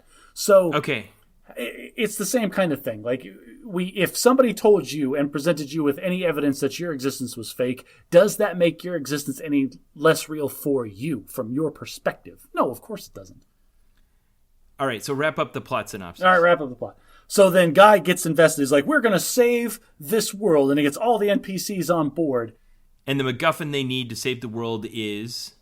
They have to prove that Antoine stole their code. That stole Millie and Key's code and that it exists inside of Free City. Which is the flimsiest thing ever because that's the only lever they have. Like, if we win our lawsuit to get the money, then maybe we can keep your servers plugged in so you don't stop existing. Like, that was... I didn't get it. Yeah, you said it. But that's pretty much what it was. We're leaning on a judgment in a legal proceeding that could come months from now to stop this from happening in a week. But okay, that's fine. Let's presume that all of that gets hand-waved away as well.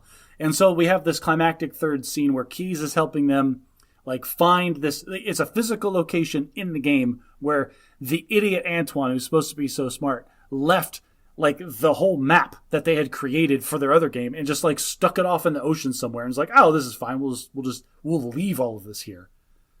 And so they have to get to this place. And so then Antoine and his minions are trying to shut down the game or throw things in their way to stop them from physically going to this place. And like it got weird. Like it was this like it's supposed to be this high like action-y moment, but like I don't know, I didn't feel like there was any stakes to it.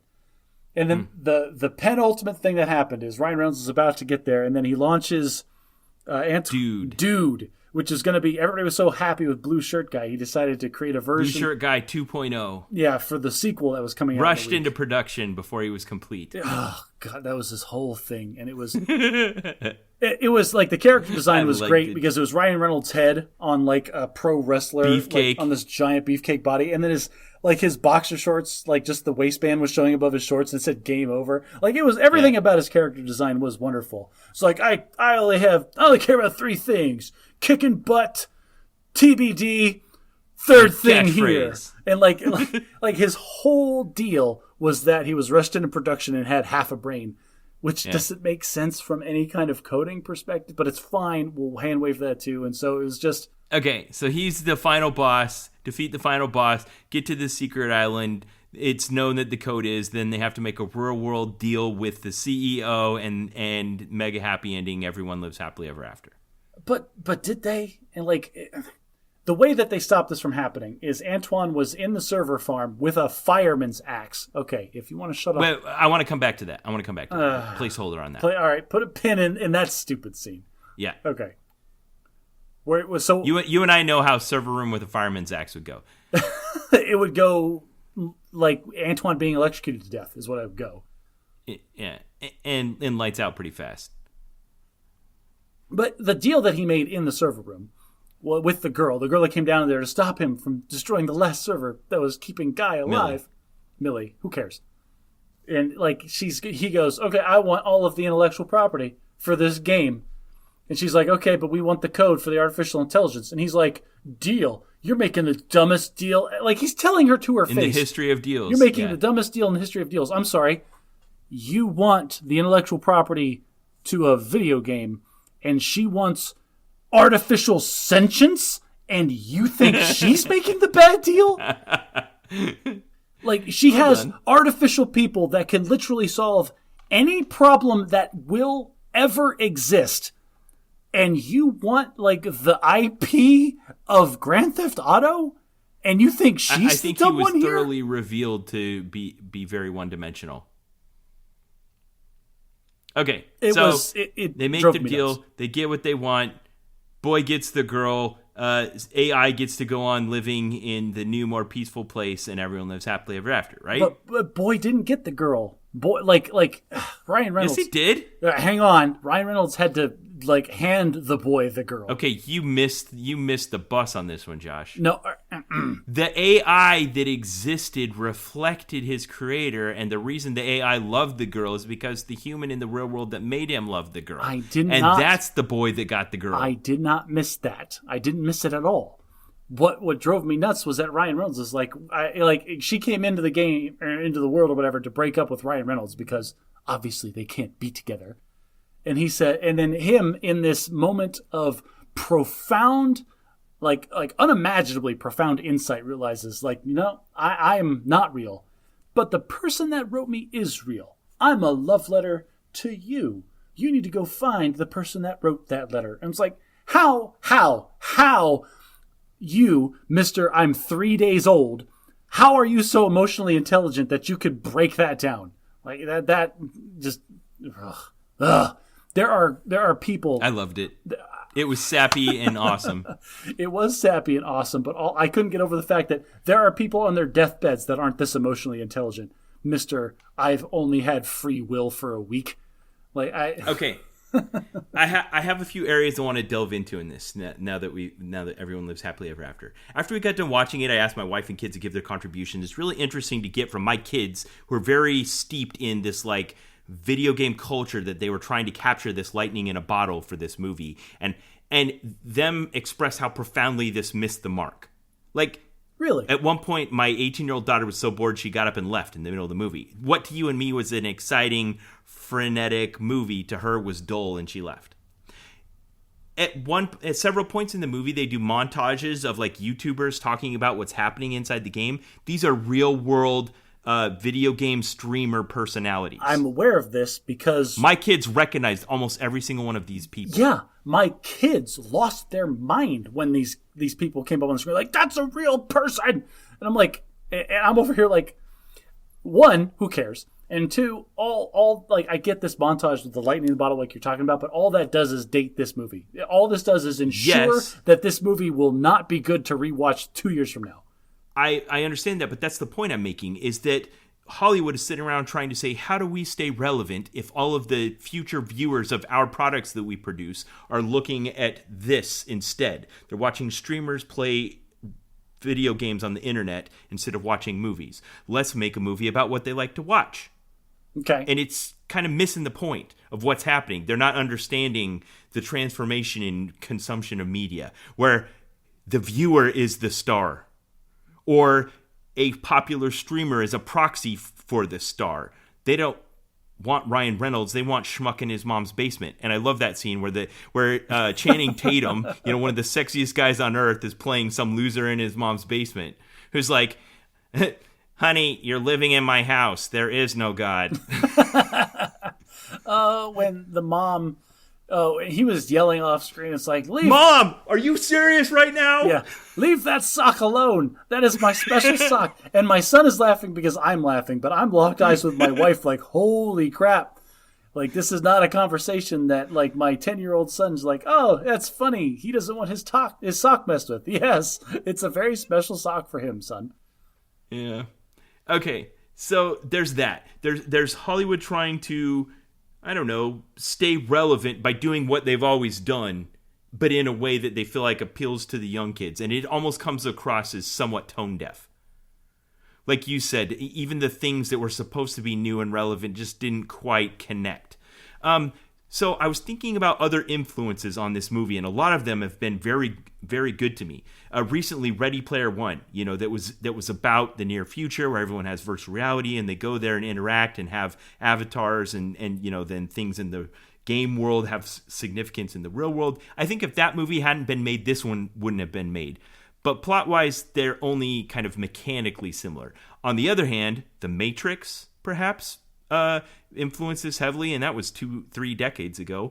The Lego Movie. The parallels to this in the Lego Movie are uncanny. You start off narrating from your happy-go-lucky part of the system avatar who's guileless. He goes to his coffee shop, gets his cup of coffee, has his best friend and is just happy to be part of the machine. Like, the parallels between Emmett in the Lego Movie and Guy in this movie are uncanny throughout. That's actually a really good similarity you just drew there. Kudos, now, sir. The same thing here is that Emmett from the Lego Movie is a reflection of the boy who plays with him. He has his personalities, his desires, and some of his problems that this Lego character have are derived from the problems in the real world that influence that outcome of the toys. And that's the same thing that's happening in this video game world. You have your NPC guy, and his problems in the game world are coming from what's happening in the real world. So if you only had to watch one of these two movies, watch the Lego Movie. It's a much better movie. But I like this one. It was 80% fresh on Rotten Tomatoes. And then, of course, it's also playing on, like you said, video games like Grand Theft Auto and Fortnite. Now, I have some questions for you, Josh. Some areas I want to delve into. Okay. So what would you say the mise en scène of the movie is? Like, how would you describe the feeling of it? Oh, geez. Action movie. Like, it felt like an action movie from start to finish. Like, they tried to keep this frantic pace. There's a lot of jump cuts, the music cues. High res, bright colors, oversaturated frames. Everything is super intense. Like, even when he's like, the guy's like, like they're driving the car and like the buildings are collapsing. We need some help. And the guy's like frantically, like super energetically, like typing on his laptop keyboard. Like, dude, settle down. Yeah. Okay, so at one point I'm like, I wonder what city they're filming this in. I had to go look it up, but which American city do you think they filmed this in? I think they deliberately didn't make it identifiable, but what city do you think it is? It was supposed to be like obviously a West Coast type city like Los Angeles, but I feel like, I don't know, I have no idea. Like whatever the best tax break was. It was Boston. Really? Yeah. Huh. Okay. Anyway, Have you ever played Grand Theft Auto or a game like this? Like, did you identify with what was happening in the game? Yeah, man. I've got Grand Theft Auto on this computer that I am currently using. Okay, so what kind of things did they get right and what kind of things did they get wrong? What they got right was the wanton disregard for life in those games. Like, you're laser focused on just doing what it is that you're going to do. Like, for example, there's the scene where he steals the sunglasses from one of the players so he can go talk to his girl. Like, they show the person that's playing the character, that's playing the player that's robbing the bank when Guy decides to go off the rails like that. And it's some, like, tween girl in her bedroom with all decked out with pink with her little sister sitting next to him. Like, and the little sister's got to be 10 or 12. Like, oh, that's just and she's talking trash like a 40-year-old sailor and dropping F-bombs. And that's just an NPC. Waste that mother. And then they jump cut back to Guy in the bank. And it's that feels that way, where it's like, who cares? Like, it's a video game. Like, I'm robbing this bank. Nothing's getting in my way. Right, exactly. Now, that was also intended to be a bit of social commentary, Josh. So let's delve into that for a second. I know you kind of said like this was an open shut case, that maybe the controversy that's already passed surrounding like do playing games where like you are wantonly antisocial and viciously violent and engaged in all levels of criminal behavior, and that it has no effect whatsoever on the people that participate in it and use it. But I think it was the intent of the filmmakers to perhaps reopen that debate a little bit. Yeah. So people try to have this debate regularly, and it's usually people that aren't video game enthusiasts. It's usually people that don't understand like this media at all. All they see is the violence. All you see when you look at the Grand Theft Auto trailers or when you watch this movie is all of the negative aspects. What you don't see is like the emotional attachment that you will make to your character or to the progress that you've made. Like, you get the reason that you get vested in these stories, even though they're about terrible people and terrible things that are happening, is because you're vested in the character and the things. Like, you feel like it's you. It's like, yeah, I'm being like this mission specifically is to rob this jewelry store, but man, I put a lot of work into this. Like, I went and found like the best getaway driver that I could get. I had to go track down like specific getaway vehicles and stash them in specific locations. Like, there was stuff that I had to do to invest into this thing that I am doing. And when I'm done, that is a real sense of accomplishment that I get from this fake thing that I spent all this time doing. Yeah. So they have like news segments and a few other things where you hear people throw away lines like, they say over 1 billion non-player characters are killed every year. Almost like you're stepping on ants, just like it's meaningless. And yet they do those cutaways to little girls in the bedroom that are just talking about violence like it's casual and ineffectual. Then, like you mentioned earlier, Guy comes into Millie's loot lair and she tells him, "Oh, I'll talk to you when you're level 100. All you got to do is just go out and play the game." She's so desensitized to it, she doesn't think of it as real violence anymore. She can quote everyone's lines. And he goes, "Oh, I'd never hurt an innocent person." And she goes, "Well, that's refreshing." Here's the thing, Ben. So, are you confrontational in real life? It's circumstantial. Right, but it would take a lot for you to physically confront another human being in the real world. To get violent, like I mentioned in the drive-thru last night, they tried to make me go away like I hadn't paid for my food and I wasn't going anywhere. Now, wouldn't it be refreshing to have a situation where you could kick open the doors, Spartan style, of a fast food restaurant and just go to town with a baseball bat on all of the property and people that were in that place that had defied you? Like, this is something that you clearly would never, ever even contemplate doing as a real life human being, because you can barely like drum up the courage to like speak out to somebody that like pulling forward. Hey, can you please pull forward in the drive-thru? That is a confrontational situation that most people don't even want to deal with. But yeah, this video, and you've decided you're willing to be confrontational in that situation, which blows people's minds. People that listen to this podcast, their minds are blown when I'm so confrontational that I say no to a politely asked question. Then, so when we're talking about a video game that has no consequences, why would me going and gunning down people in a fast food restaurant in a video game translate 1-to-1 to violence that's going to occur in the real world when I can't? Okay. You see what I'm saying? Here's yes, I do, and here's an interesting thought, because the thing about that game was when everyone turns off the game for the night and sleeps and comes back the next day, it's all reset. The bank has money in it again. Everyone's back to where they started. Guy's getting his morning coffee. The police officer's sitting there, Officer Buckle or whatever his name was, and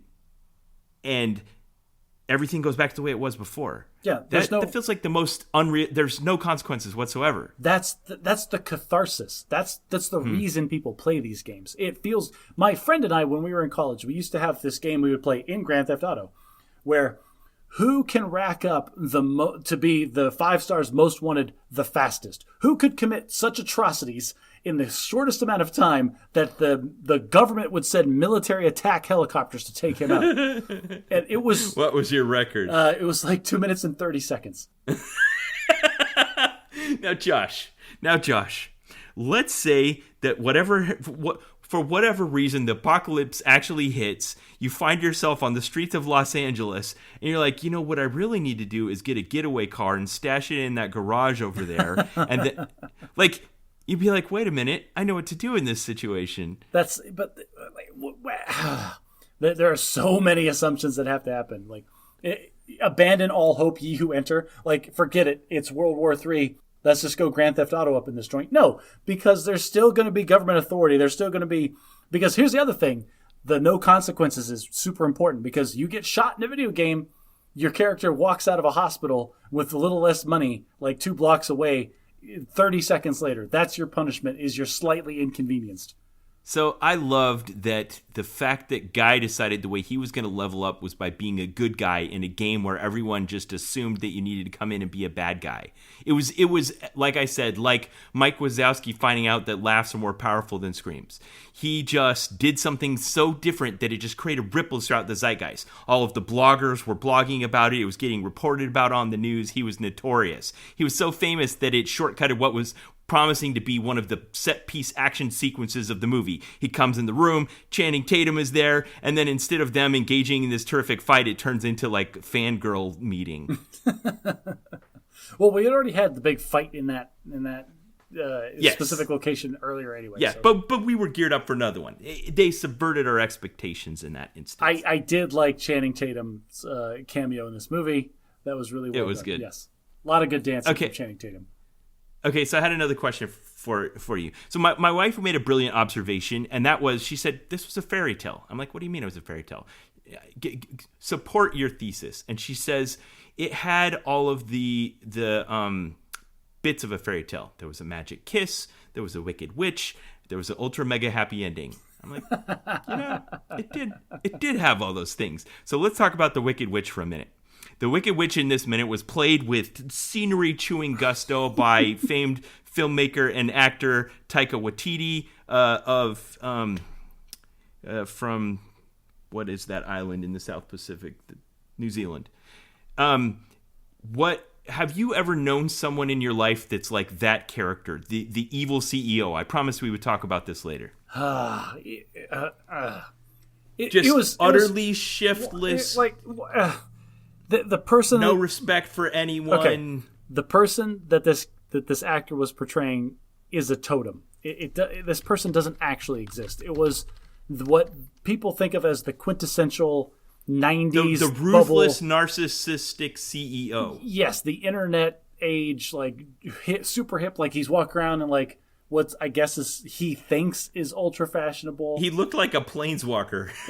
Yeah, with all the straps and the buckles, and it's clear that this is not attire that you wear as a real person. This is attire that you think looks cool in a video game, and I'm a CEO, so I'm going to do whatever I want.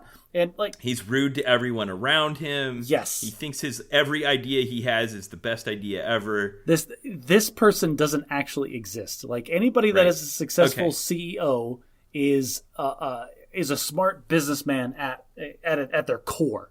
And then they might have eccentricities. Looking at you, Mark Zuckerberg, you lizard person. But that's the most you get is maybe he wears a turtleneck and jeans instead of a suit. But they're still well put together people because they're running a multi-million-dollar company. Okay, fine. We're in agreement on that. I just thought maybe you would. I there was an outside chance that you might say that you actually known someone like this. So I figured I'd give you. I know people like that, but those people don't become CEOs of multi-million-dollar corporations because their life is in shambles. Yeah. All right. What if you? So there's this moment you mentioned it earlier where Millie basically points out to Guy that his life is fake, and he believes her, and he kind of goes into a tailspin of this. What if someone could do that to you, like Morpheus to Neo, like Emmett, finding out that there's a cat poster on the wall. Like what if someone did this to you and showed you the truth? Would you become cynical, a zealot, depressed? What happens? Liberated? Well, liberated. Well, no, nothing would change. Like, nothing can change, like, by definition. Like, just because the circumstances of my existence are not what I assume them to be, doesn't change anything about the existence that I have experienced up to this point. I think it does, by definition. What? How? Why? How?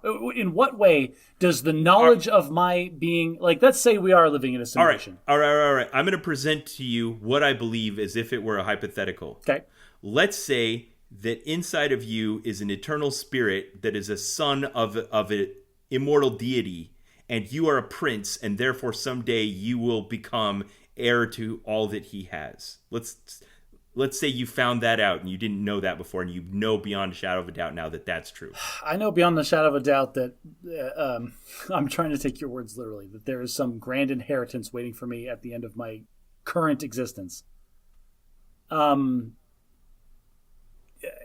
And I have to assume that this is, I know this for truth. That doesn't change your perspective. That doesn't change what you're doing at all. I'm finding it really difficult to swallow this in the first place. Like, how I'm trying to simulate what my brain would think if I somehow accept that this is 100% truth.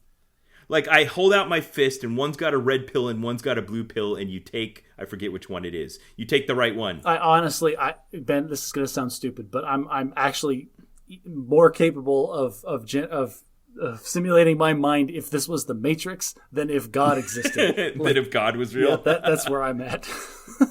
That's all right. That speaks volumes to me. Okay, then let's shift gears entirely. There was a couple of times in this where, for ridiculous reasons, the whole game goes offline.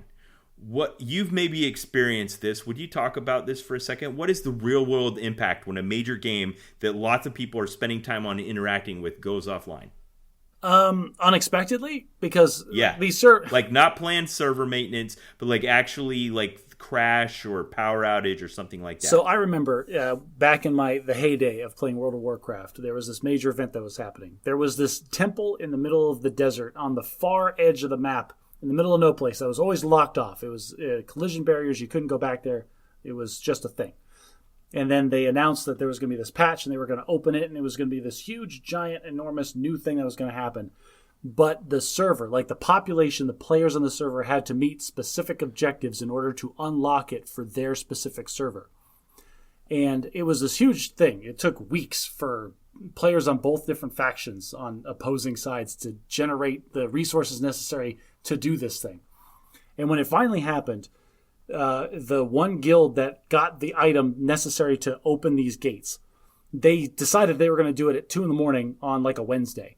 And they did that deliberately because they knew that the server wasn't capable of handling the population of players in one space at that exact time.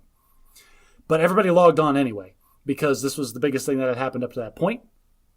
And there was so many player characters in the same space. And what we didn't realize what happened, when they used the item and opened the gates, all of these giant enemies came pouring out. All these NPC bad guys came pouring out of these gates to attack the players.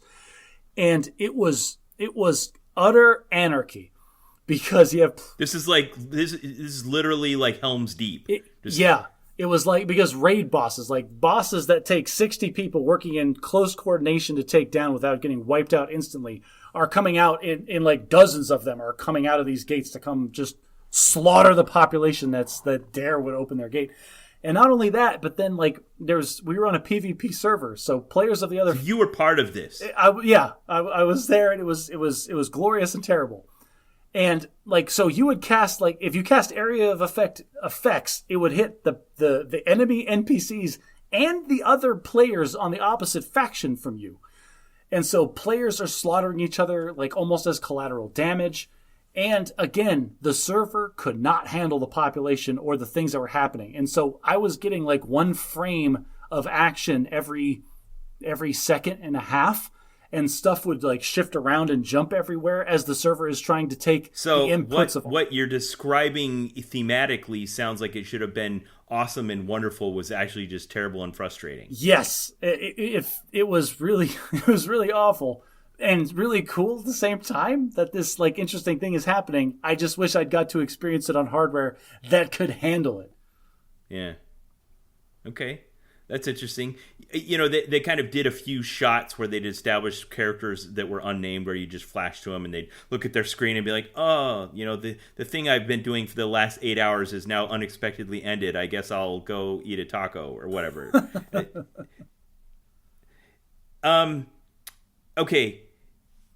So there was just one or two other things I wanted to talk about, and then we'll kind of wrap it up. What do you feel like the magic system of this film was? Other than, are we talking about just the video game heads up sunglasses nonsense where, like, that's just kind of near future sci-fi. That is a little bit of magic. Well, the fact that Guy was fighting Dude and was getting his butt absolutely handed to him until Buddy, these are terrible names by the way, threw him the sun. Guy, Dude, and Buddy. Yeah, Guy, Dude, and Buddy. And Buddy threw the sunglasses to Guy.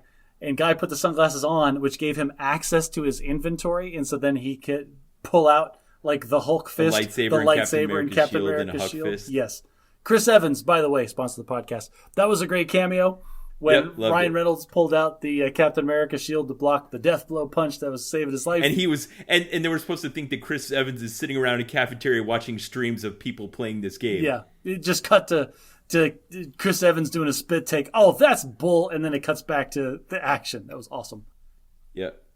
Now, that also was supposed to represent, I think, this cultural phenomenon that's happened, I think, more so in Fortnite than in Grand Theft Auto. And there was also a little bit of Fortnite influence here, where they kind of set up these big events that are got to be there kind of thing, like you were describing with the opening of this gate out in the desert in World of Warcraft.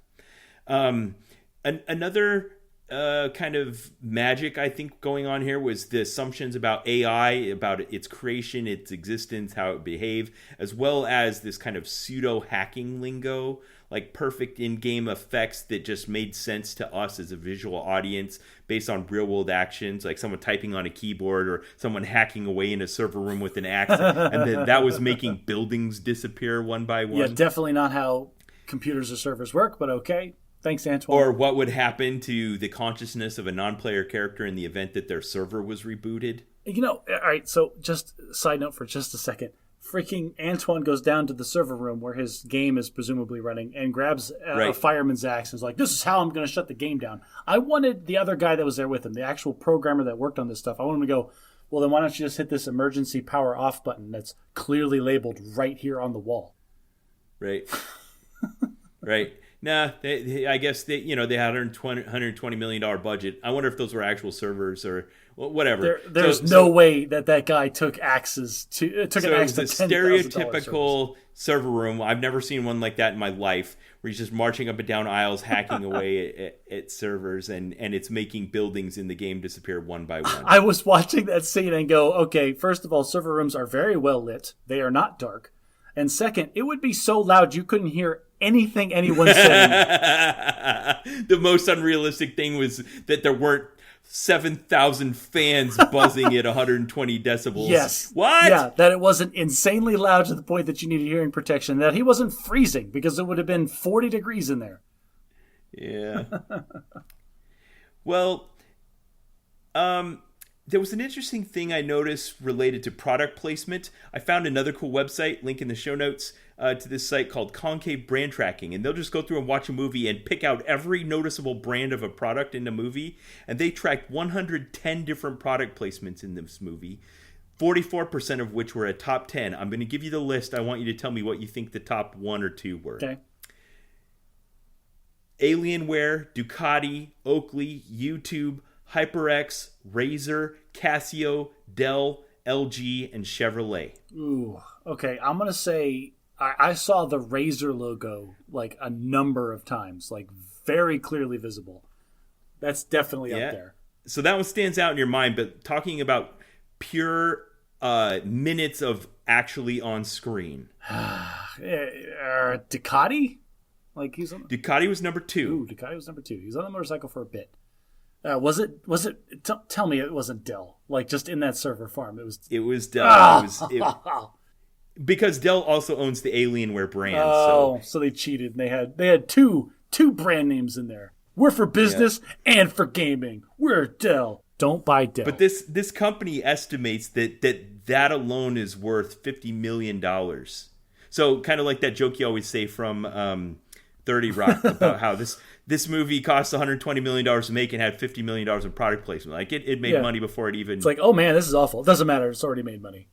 So it made $330 million in the box office.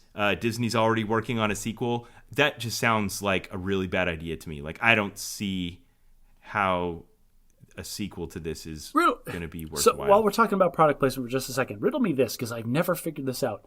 Like you said, there were actual YouTube game streamers that were featured in this movie in a couple of different montage shots. Yep. Who paid who? Did the movie pay them to be in the movie? Or did the streamers pay to be one of the streamers that were featured in a movie? So that's an interesting ecosystem because YouTube as a platform also benefits from this. So did YouTube's parent company, Google, pay the Hollywood production company for the product placement of YouTube, and then the streamers got paid by the movie? Oh my gosh, I can't even... Right, exactly. Like there was a room of lawyers of 3 different factions sitting in a conference room screaming at each other for 3 weeks straight to figure out who was going to get paid for that. Yeah, wow. I can't figure it out. So... Yeah, there's no clean answer there.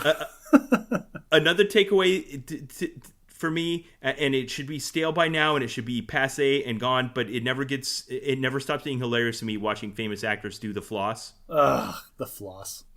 I love it. Watching Channing Tatum do the floss in the credits is just cracking me up. The floss needs to go away. People stop doing the floss. Now, I had a few other things, but I'm getting down to in the nitty gritty. Overall, this got an 80% fresh rating on Rotten Tomatoes. I think it was a relatively good outing for this thing I was talking about. Hollywood trying to show that they're still relevant in the age of online streaming of games where you're the hero. But I think it feels like the death knell more, a good outing of a death knell. I don't know.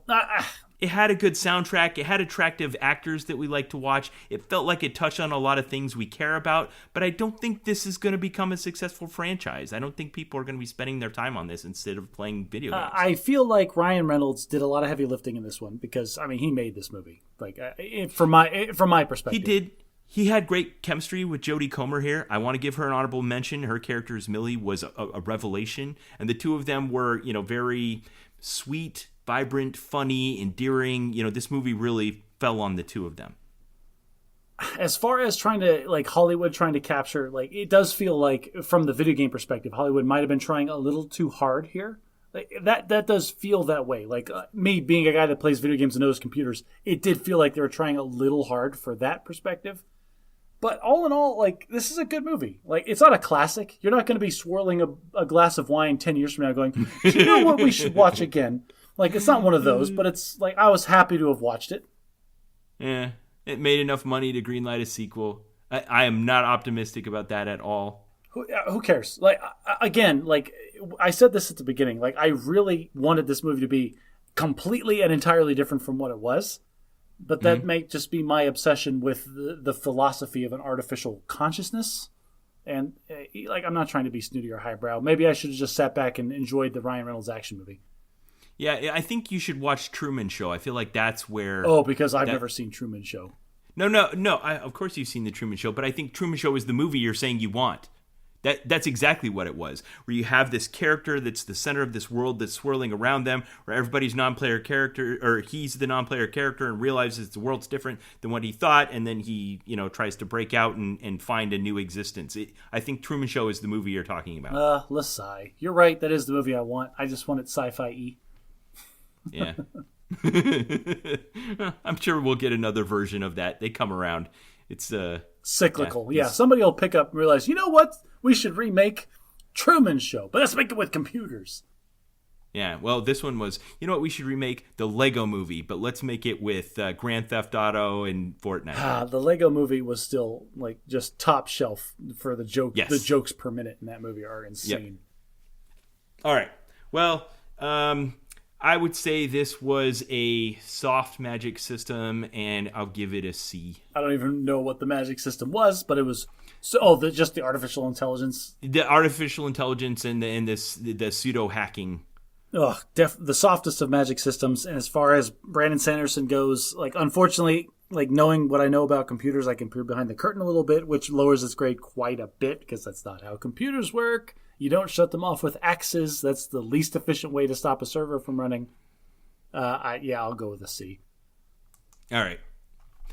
Well, if you heard something that we talked about today and you felt like, hey, I want to join in the discussion for that, a lot of our listeners did last time. We had some good discussion pop up on several forums. If you want to see some of the graphics and interesting things we talked about, you can go to our Facebook page or you can go to our subreddit and you can learn more and participate in the conversation.